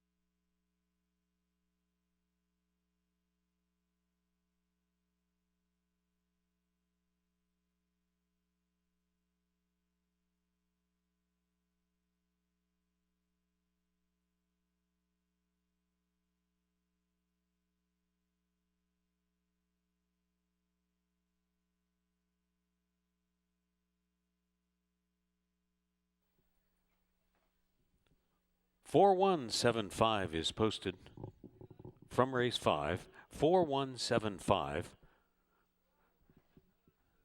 The race times recap 22 seconds, 45 and 3. Corrected running time of 58 and 2. 58 and 2 win time.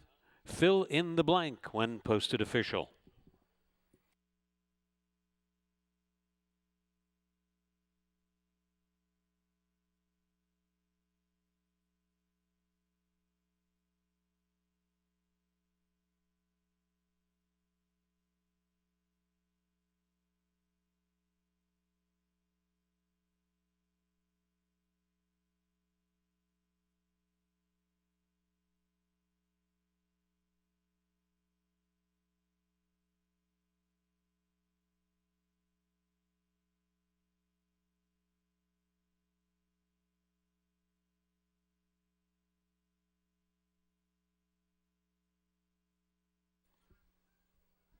Fill in the blank returning from race 5 in Fort Erie.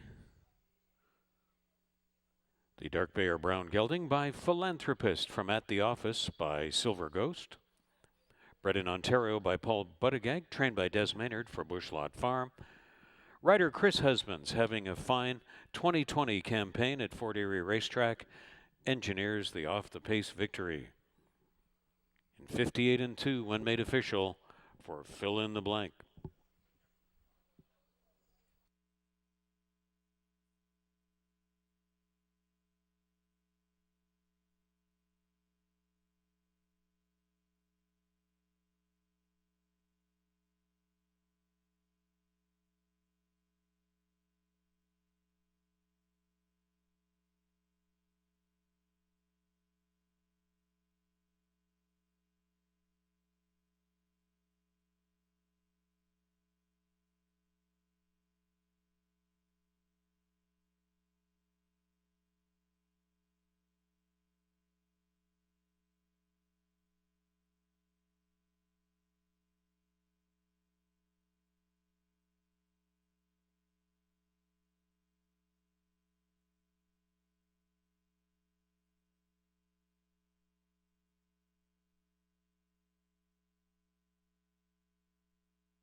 $6 even. Fill in the blank. $3.80 to place. $2.70 to show.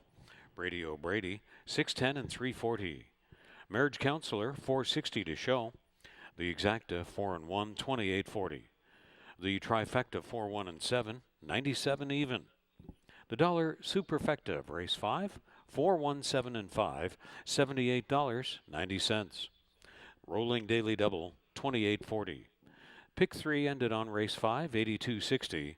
The early $1 Pick 4, $500, 75 cents.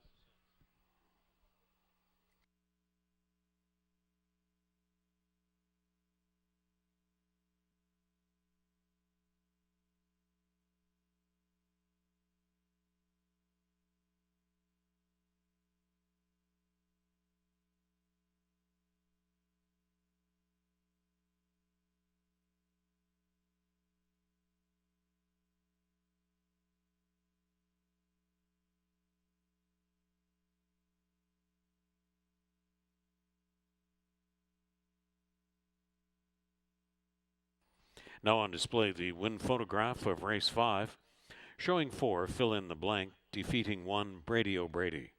4 over 1 in the Race 5 win photo, now on display.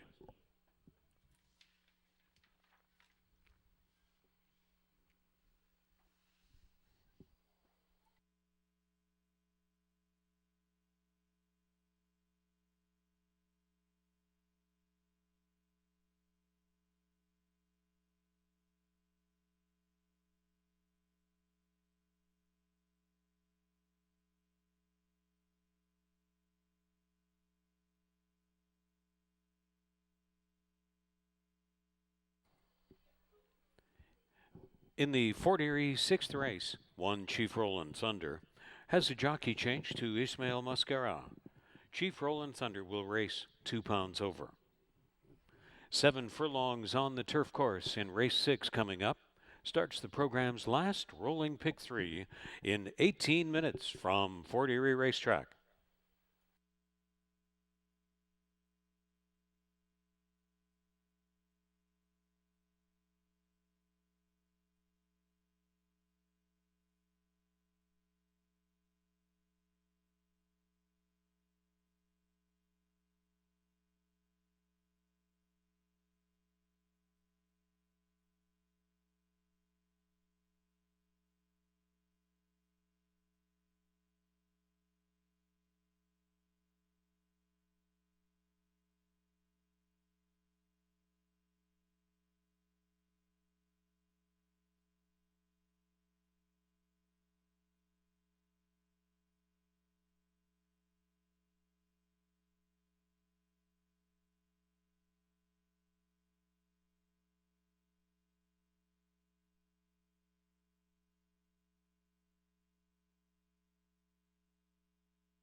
Race 6, we have another field of $4,500 claimers, but this time on the turf.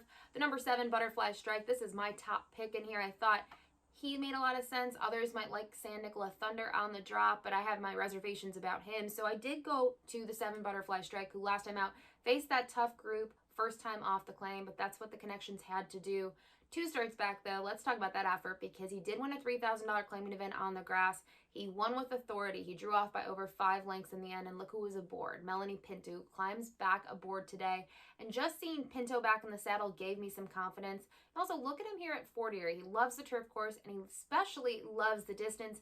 9 for 10 in the money, so all of that combined together made him my top pick. The number 4, Sophistication, I thought this one was intriguing. Last time out was 4th on the dirt, but closed really hard in the end to just miss by 2.5. But look at the turf effort 2 starts back. Had a nice stocking trip in for a $3,000 tag that day. Was able to win by 2 lengths. I do think he actually prefers the turf, even though he can race on both surfaces. So I'm excited to see him back there today. You see Pierre Malhat's aboard. Just a lot to like about him, but he's going to have to step up. I won't ignore that. I think in his case, this is going to be a tougher spot than he's seen in the past, so I'll use him just underneath. And then finally, the 6, Rock Barton, another horse that I think needs improvement, but look at him on the turf course. He's 3 for 3 in the money. He got that turf win last time out, in for a $7,000 tag, but that was only against non-winners of 2 lifetime. The horses in here are much more seasoned than him. He did win by 3/4, and he was part of the pace scenario. So it'll be interesting to see kind of what trip he gets from Juan Crawford, who's been red hot. I think there's a lot to like about him, at least from the perspective of gaining a minor share.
The sixth race horses have moved into the walking ring.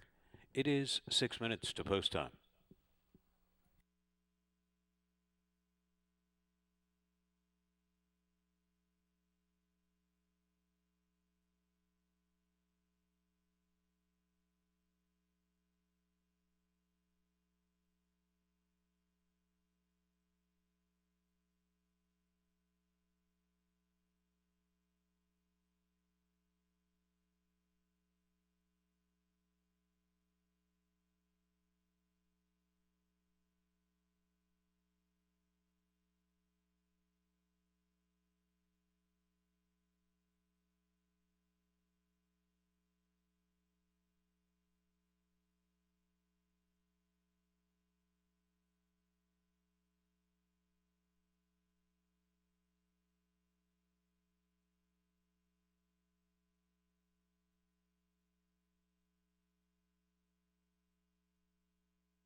Riders are going up for race 6. They're on their way to the track.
Introducing the sixth race post parade at Fort Erie. Chief Roland Thunder is number 1, with a rider change to Ismail Mascara, campaigned by Nancy and Robert Warner. Chief Roland Thunder will race 2 pounds over with Ismail Mascara. Quality Brew is number 2, conditioned by Louis Cappy for Lincoln Radhay, and in the irons, Kirk Johnson. San Nicola Thunder is number 3, conditioned by Tony Adamo. For Bermuda Blue Farm and Partners, in the irons, Mark Lee Buchanan. Pierre Mel Hod rides for Stephen Cathcart, Joe Roberto. On 4, Sophistication.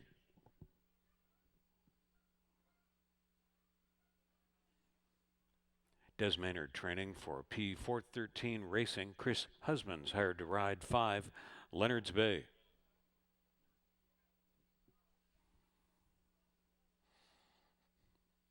Six is Rock Barton, trained by Joe Humber for Joy Elkins. For Saddle Duty, it's Juan Crawford.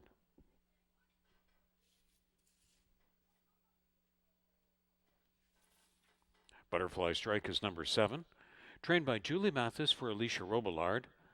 The jockey is Melanie Pinto. And number 8, Bean Waiting, conditioned by Armand Concessi for Rockpile Stable. That's Brad Wilson up. The claiming field at 7 furlongs on the turf course. Starts the program's last rolling pick 3. There's Superfecta, rolling double, with Trifecta, Exacta, win, place, and show opportunities on race 6 in Fort Erie.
Starting gate taking position at 7 furlongs on the turf course.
All horses have now made it onto the turf course for race 6.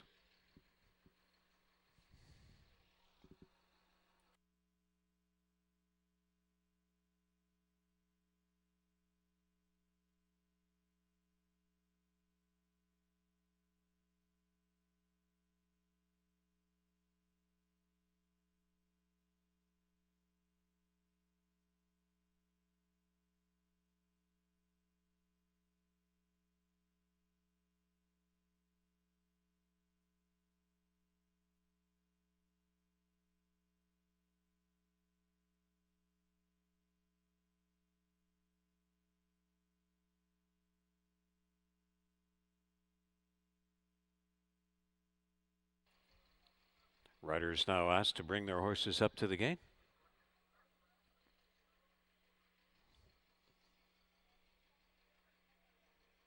Time running out for the final pick 3 of the program wagers and all action on the 6th.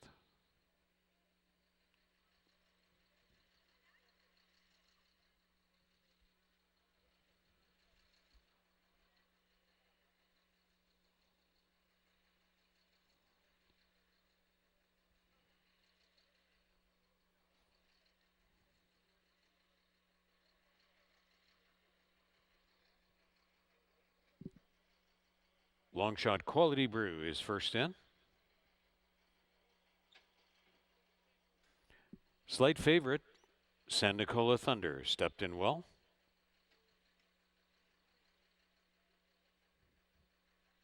Leonard's Bay and Chris Husbands.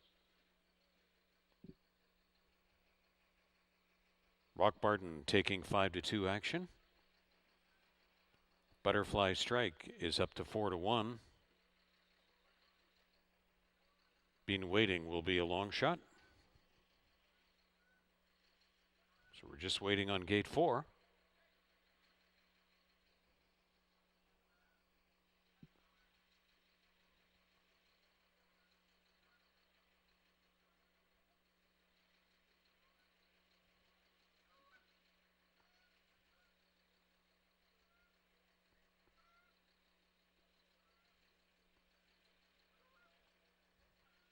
Sophistication last in. Stand by for a start. Race 6, and they're off. Coming away first is San Nicola Thunder, bounding directly to the lead, then Rock Barton, and in between horses, that's Sophistication up into the front trio. Along the inside, Quality Brew will hold down fourth into the first turn, flanked by Butterfly Strike. Moving third from last down on the fence, that's Leonard's Bay. Second to last is Bean Waiting, and Chief Roland Thunder is to the rear of the field. They move into the backstretch and setting the tempo since the early strides, San Nicola Thunder, prompted along by Sophistication. Out in the clear air, third on the outside, that's Rock Barton, and Quality Brew is on the fence in fourth. Leonard's Bay is fifth. Butterfly Strike on hold from sixth. Second to last, that's Bean Waiting, and the trailer two more is Chief Roland Thunder. 24 and 4 the front quarter, and they go this way to the final turn, still making the tempo. San Nicola Thunder and Sophistication, Rock Barton, now clearly up to third. No more gain yet for Quality Brew. Butterfly Strike is underway. Shuffled third to last is Leonard's Bay. Chief Roland Thunder has one beaten, and the head of the stretch trailer is Bean Waiting. So it's San Nicola Thunder trying to take it coast to coast off a middle half speed of 47 and 2. San Nicola Thunder through the stretch is still on four, defiant looking length lead. Coming on the fence for second is Leonard's Bay, way too late. San Nicola Thunder was flawless in victory. Leonard's Bay was second. Sophistication third. Rock Barton was fourth. Butterfly Strike only fifth best. Nobody able to get close to San Nicola Thunder this day. 125 and 2.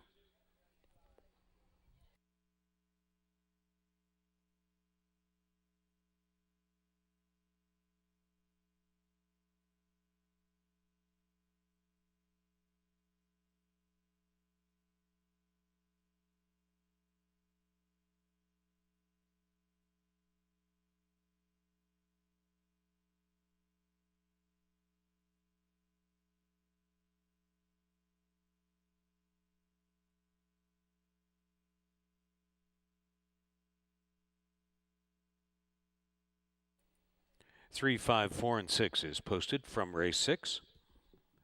The race times recap: 24 and 4, half a mile in 47 and 2, 6 furlongs 112 and 4, and the turf 7 furlong final time 125 and 2. San Nicola Thunder when posted official.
There's San Nicola Thunder returning from the Fort Erie 6th race.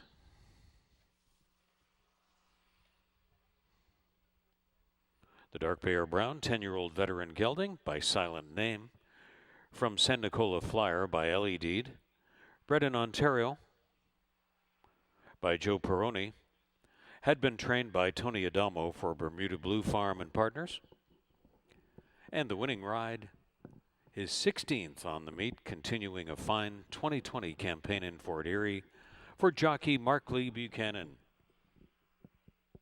And that's the first win in 5 starts this year.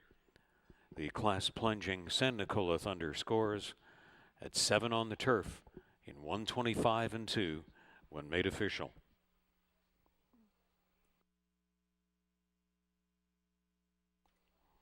.520, .340, and .250 on San Nicola Thunder. Leonard's Bay, 1080 and .460. Sophistication, 320 to show. The Exacta, 54.70. The Trifecta, 172.60. The Dollar Superfecta, $196 and a nickel. The Rolling Daily Double, $20.70. And the Pick 3 ended on the 6th race, $46 even.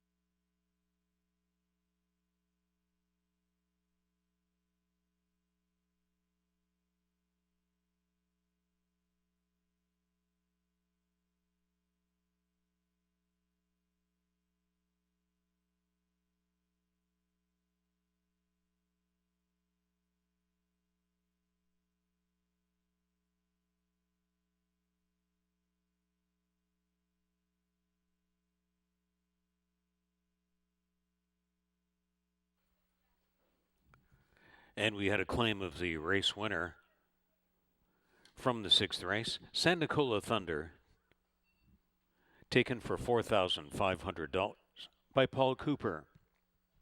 Going to the shed row of new trainer Sarah Ritchie. Paul Cooper claims San Nicola Thunder for $4,500 from race 6. Going to the shed row of Sarah Ritchie.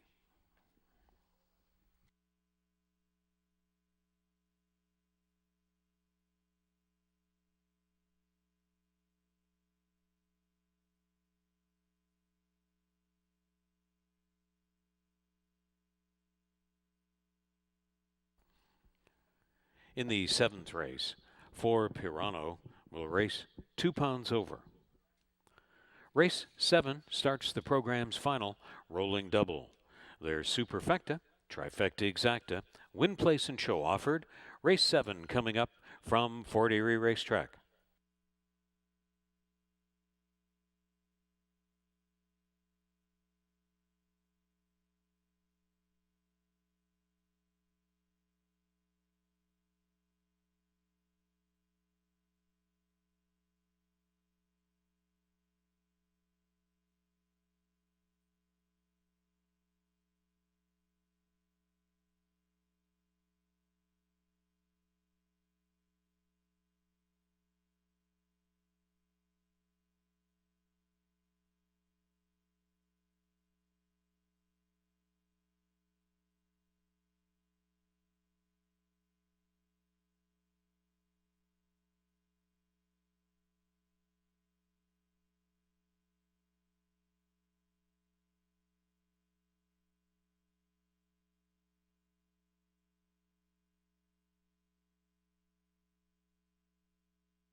Race 7 kicks off the late double. It's a claiming event for fillies and mares. Non-winners of 2 life. They'll be going 5 ace on the dirt. And originally I went to the 1 Awesome Flight, but I talked myself off of her and onto the 7 Party Dress as the top pick. Just started digging through the past performances more, and I thought she was better.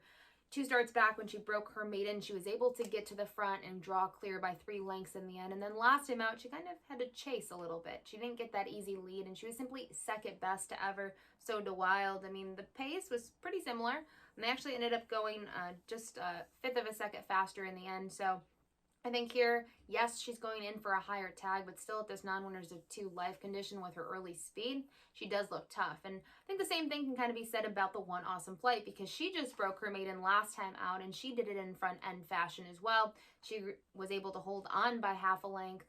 She was picked out of that event, though, and you see now she's in the barn of Elliott Sullivan, who wins at 24% off the claim. I think an interesting thing with her is her race was in July, and you see that she actually has an August workout, but that was at Mountaineer. So Elliott has horses here and does have horses in other spots. So to see that he actually shipped her out of there, maybe he was looking for a spot elsewhere and decided to come back up here, which gave me a little confidence in her ability today as well. And then finally, I did go to the number 4 Pirano. This one's for Nick Mullaney Jr. making that first start after leaving the Danny Vella barn. Really hasn't showed much in those last 2 starts last year, except this one had early foot. She was able to get to the front, but she wasn't able to sustain her bid. And I think getting on the dirt, which is speed favoring, could be to her advantage. But my reservation about her is her dirt works. They haven't been that sharp. So she's kind of a head scratcher for me. Wouldn't it be shocking to see her win, but it also wouldn't be shocking to see her kind of run 3rd or 4th in here.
Seventh race horses have moved into the walking ring. It's 7 minutes to post time.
Riders go up for race 7. They're on their way out to the track.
Awesome Flight leading the 7th race post parade. Chris Husbands is in the irons for Elliott Sullivan. One Crawford to ride for Joe Humber and Terra Horse Farm on 2, Molly Terra. Ready and Willing is number 3, conditioned by Paulo Loescher for Les Ham, and in the irons Pierre Mailhot. Pirano is number 4, trained by Nick Mullaney Jr. for Mandy McDonald and Partners. The rider is Helen Vanek.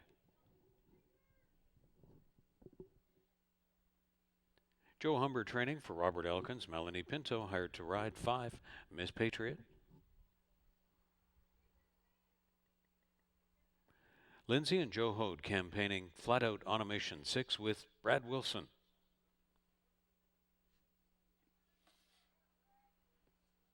And John Sims trains for Stephen Fossman, and Kirk Johnson is hired back to ride 7, Party Dress.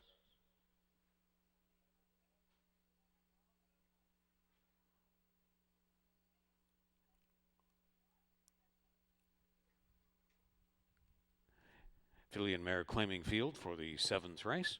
Start of the program's last rolling double. And on this event, there's Superfecta, Trifecta Exacta, Win, Place, and Show. Race 7 coming up. 5 furlongs on the main track in Fort Erie.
Starting gate takes position at the 5 furlong point for race 7.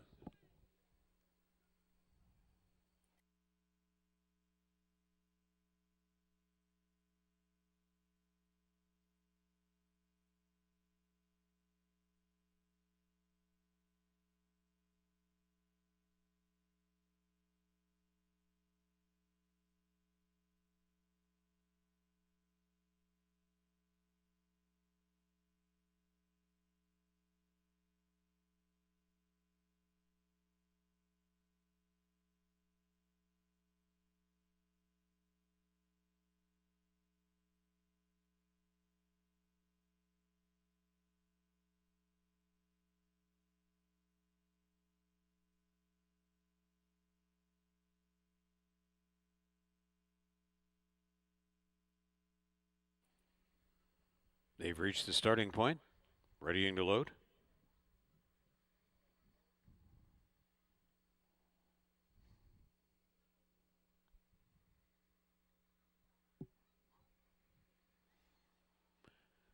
Five to 1 offered on Awesome Flight.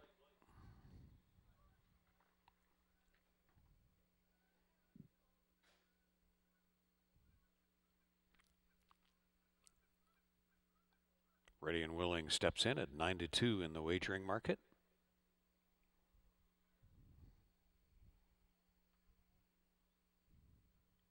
Pirano 7-2.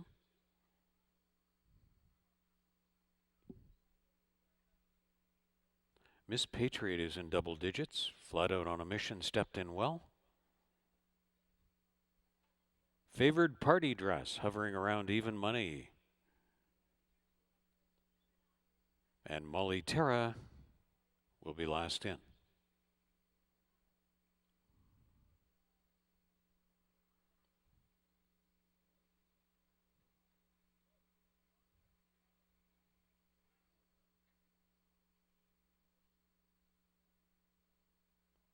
All in line, stand by for a start. Race 7.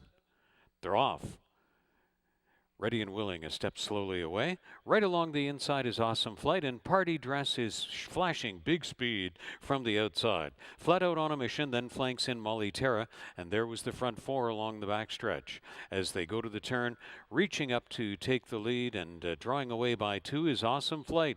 Party Dress landed second, then Molly Terra to the inside of Flat Out on a Mission. 2 more lengths to Pirano. Second to last on the outside is Miss Patriot. Ready and Willing was slowly away and is trailing in the field. Trying to show the short way home is Awesome Flight. 22 seconds. A long opening front quarter. Can Awesome Flight finish it out after that? Awesome Flight still going, and not much offering yet from Chris Husbands. Awesome Flight now under some first urging. Party Dress trying to re-rally. Molly Terra threw in on the fence, and on the outside, Flat Out on a Mission. Awesome Flight is almost there. Party Dress is coming. There is the wire. Party Dress bailing out the favorites' backers at the last possible moment to catch Flat Out. Make it Awesome Flight. So it was Party Dress over Awesome Flight in 59 and 2.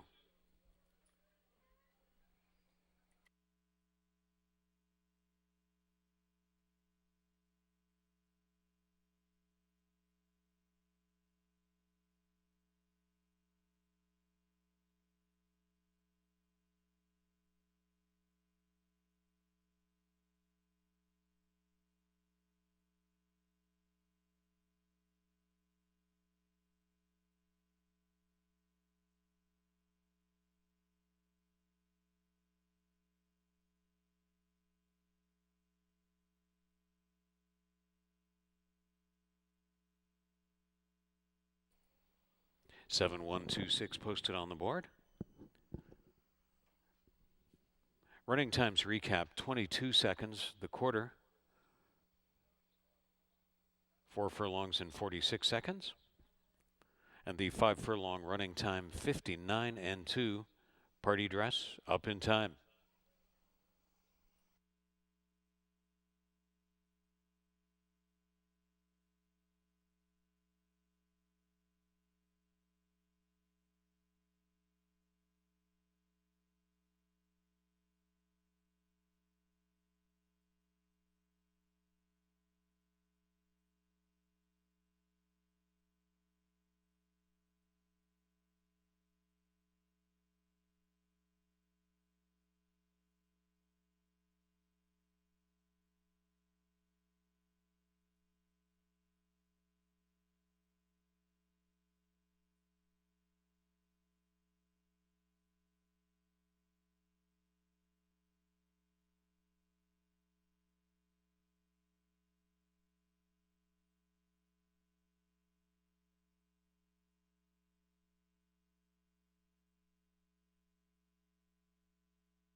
Party Dress back from the 7th race in Fort Erie.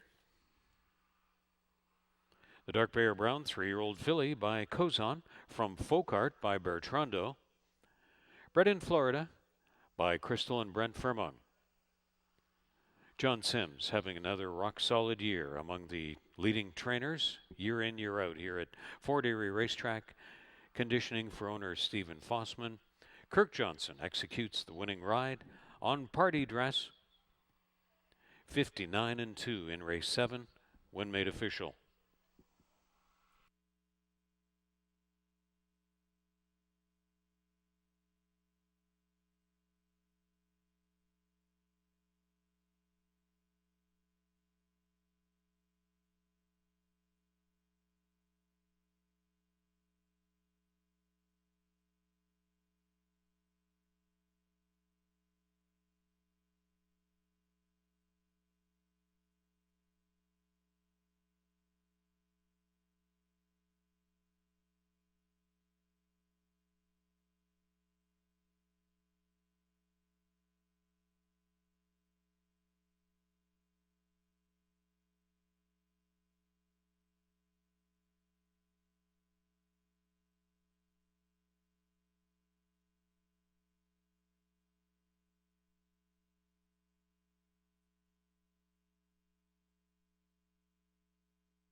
440 on the win ticket party dress, 310 and 220.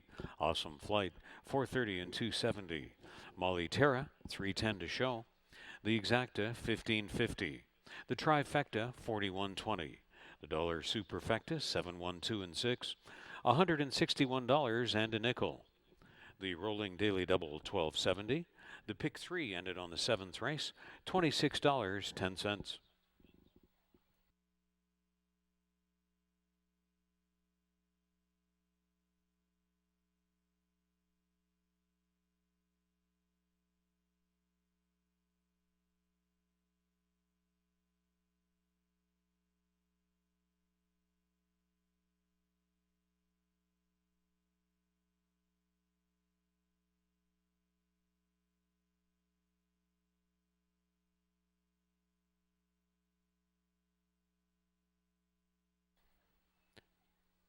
Final race of the day is next, and it's the scene of the Jackpot High Five.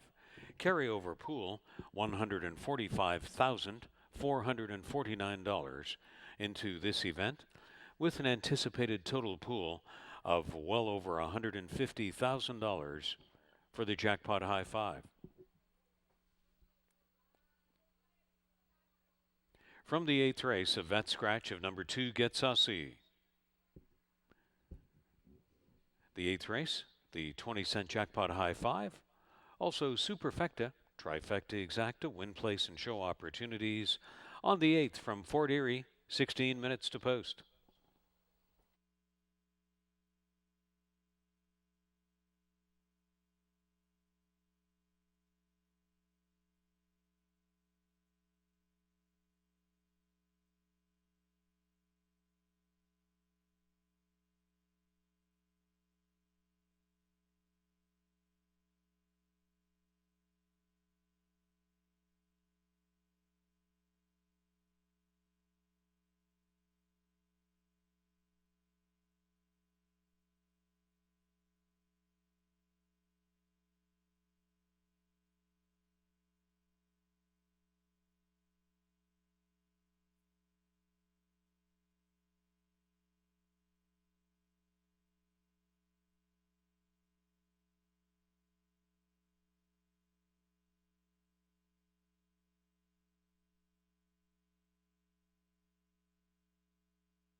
The 8th race field has moved into the walking ring.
Here comes post parade for the 8th.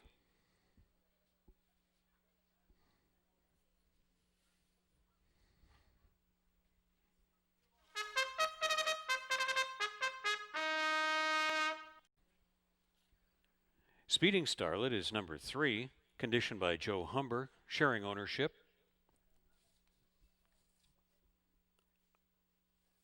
The Humber and Hayho stable, hired to ride by Barrington Cito for Woodland Hills and Radcliffe Stables.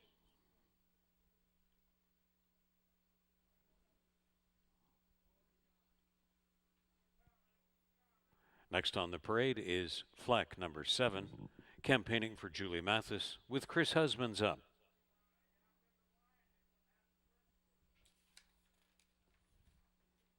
Eight is Glorious Freedom, trained by Elliott Sullivan for owner Bruno Schickadans. Juan Crawford, the riding partner.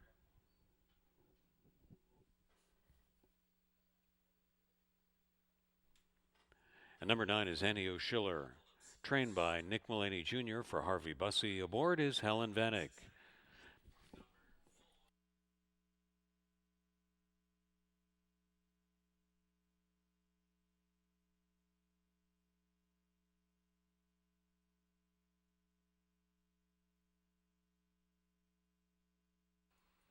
The field of the 8th race will run 7 furlongs on the turf course. The carryover pool, more than $145,000 in the jackpot high five for the Fort Erie 8th.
Now the horses have all made their way onto the turf course for the 8th.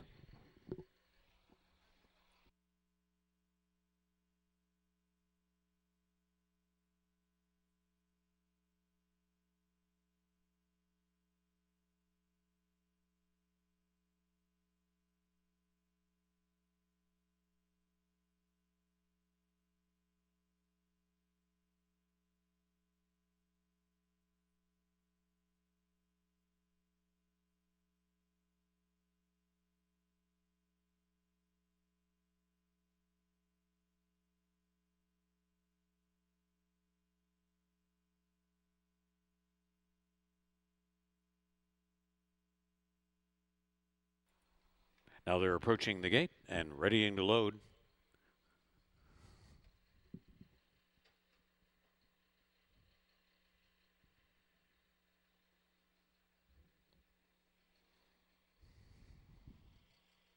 First in, priced at 8-1. She's 10 the hard way.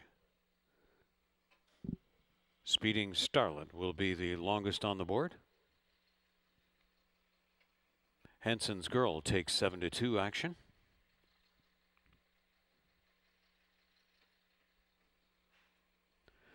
Court Reporter in double digits. Class dropper Jack's Memory at 2-1. Fleck is in, just dropped to 4-1 last click. Glorious Freedom at 5-1. And Annie O'Schiller and Helen Vanek complete the line. Stand by for a start, race 8. They're off for 7 furlongs on the turf, and Henson's Girl goes quickly away to lead it. She's 10 the hard way, drills on through. Speeding Starlet is right up there, and going to be attending in the front 4 this time is Jack's Memory into the turn. Coming through in the front 5 is Court Reporter on the flank of Fleck over into the turn. The last pair away were Glorious Freedom, and Annie O'Schiller is last on the outside. And they round that turn and make their way into the backstretch with Henson's Girl caught in a speed duel with She's 10 the hard way. Speeding Starlet is third, and Jack's Memory measures them from fourth. Action 3 wide up the backstretch. Annie O'Schiller is out widest of all on the flank of Glorious Freedom. Court Reporter has backed away on the way to the last turn, and 24 seconds was the front quarter. And finally, Henson's Girl puts away She's 10 the hard way. Jack's Memory has moved up into third. Speeding Starlet now fourth. Glorious Freedom back in fifth. Fleck is sixth. Second to last, Annie O'Schiller. And the trailer at the top of the stretch will be Court Reporter. Henson's Girl stalked into the stretch, turning for home. After a half mile in a snappy 47-1, it's Henson's Girl. And on the outside, She's 10 the hard way has been attending and is upset-minded. She's 10 the hard way surges to the late stretch lead. Fleck with a ton of tempo down in on the fence. Here comes Fleck, and Chris Husbands capping a huge day in the saddle to win it.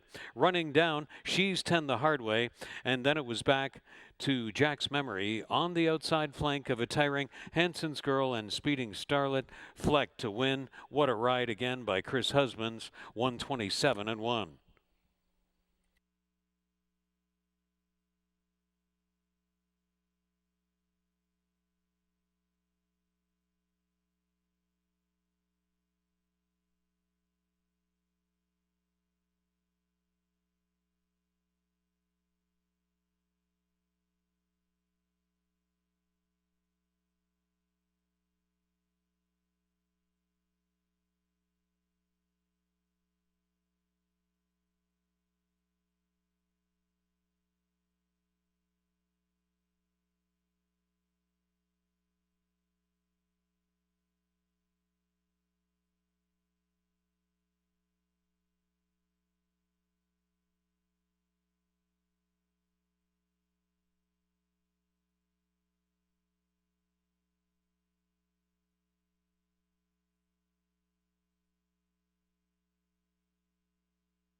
Running times review 24 seconds, 47 and 1. 6 furlongs, 114 and 2. And the turf 7 furlongs, 127, 1/5 for Fleck.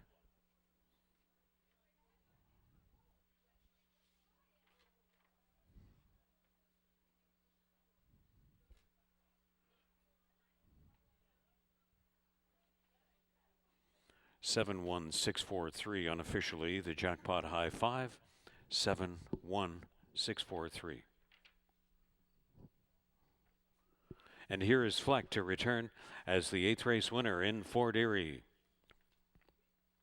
The Chestnut 5-year-old mare by Kidden's Joy, from Lily Lynn by Langfewer, bred in Kentucky by Sarah and Ken Ramsey. Mead leading trainer Julie Mathis also owns Fleck. Ridden to victory to cap a huge day in the saddle by Chris Husbands. First win this year for Fleck, 127 and 1, when posted official.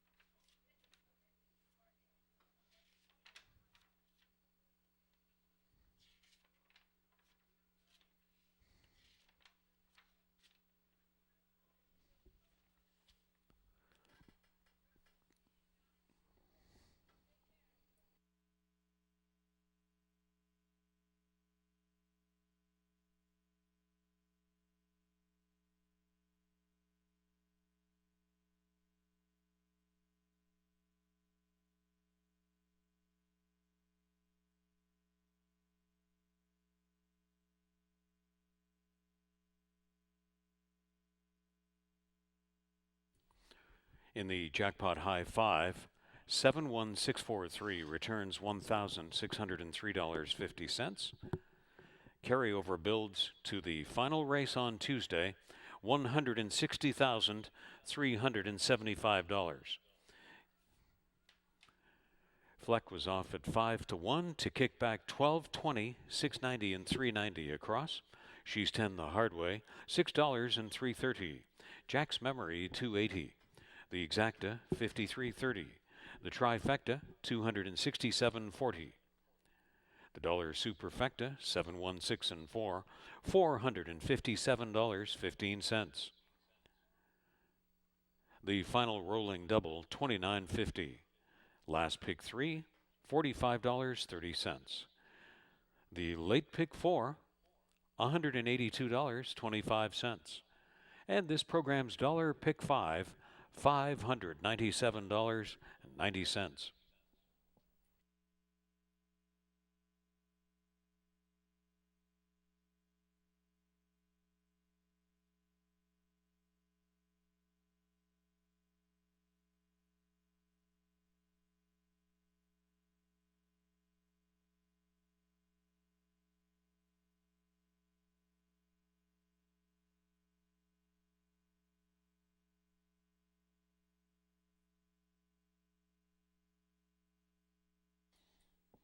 And there were 2 claims out of the 8th race. Number 6, Jack's Memory, claimed for $3,000 by Julia Ezra and Michelle Olson, going to new trainer Daryl Ezra. 7, Fleck, claimed for $3,000 by Denise Carpenter, going to new trainer John Sims. Jack's Memory and Fleck claimed for $3,000 from the 8th race.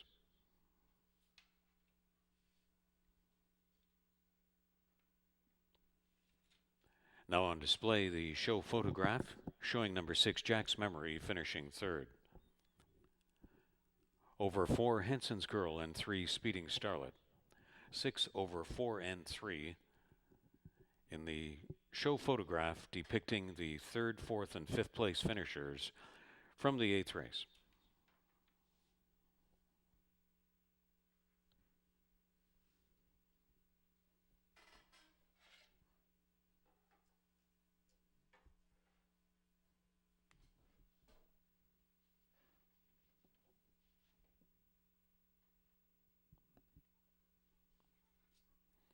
Once again, the jackpot high five carries to the final race on Tuesday, $160,375.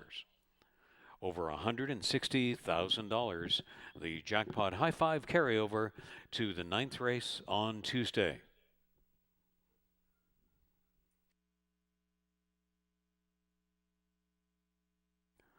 Live racing schedule, 1:10 p.m. first post on Monday and Tuesday, with pre-race coverage on the air at 12:35 p.m. Eastern. That's our live action schedule, 1:10 p.m. post, with pre-race coverage at 12:35 p.m. Eastern through to the end of the meet on October 13th at Fort Erie Racetrack.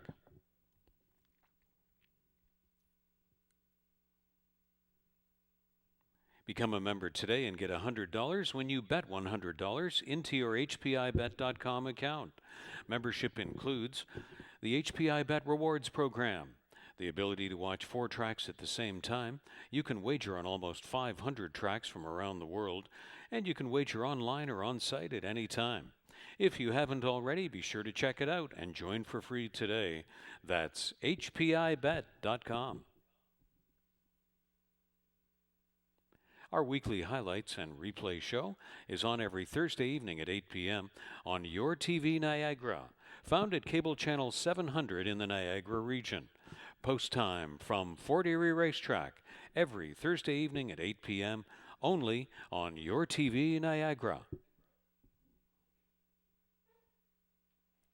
FortErieRacing.com for the live stream, the replays, the Ashley Mayu free daily tip sheet, statistics, the racing schedule, and much more, and now all live in high definition. FortErieRacing.com.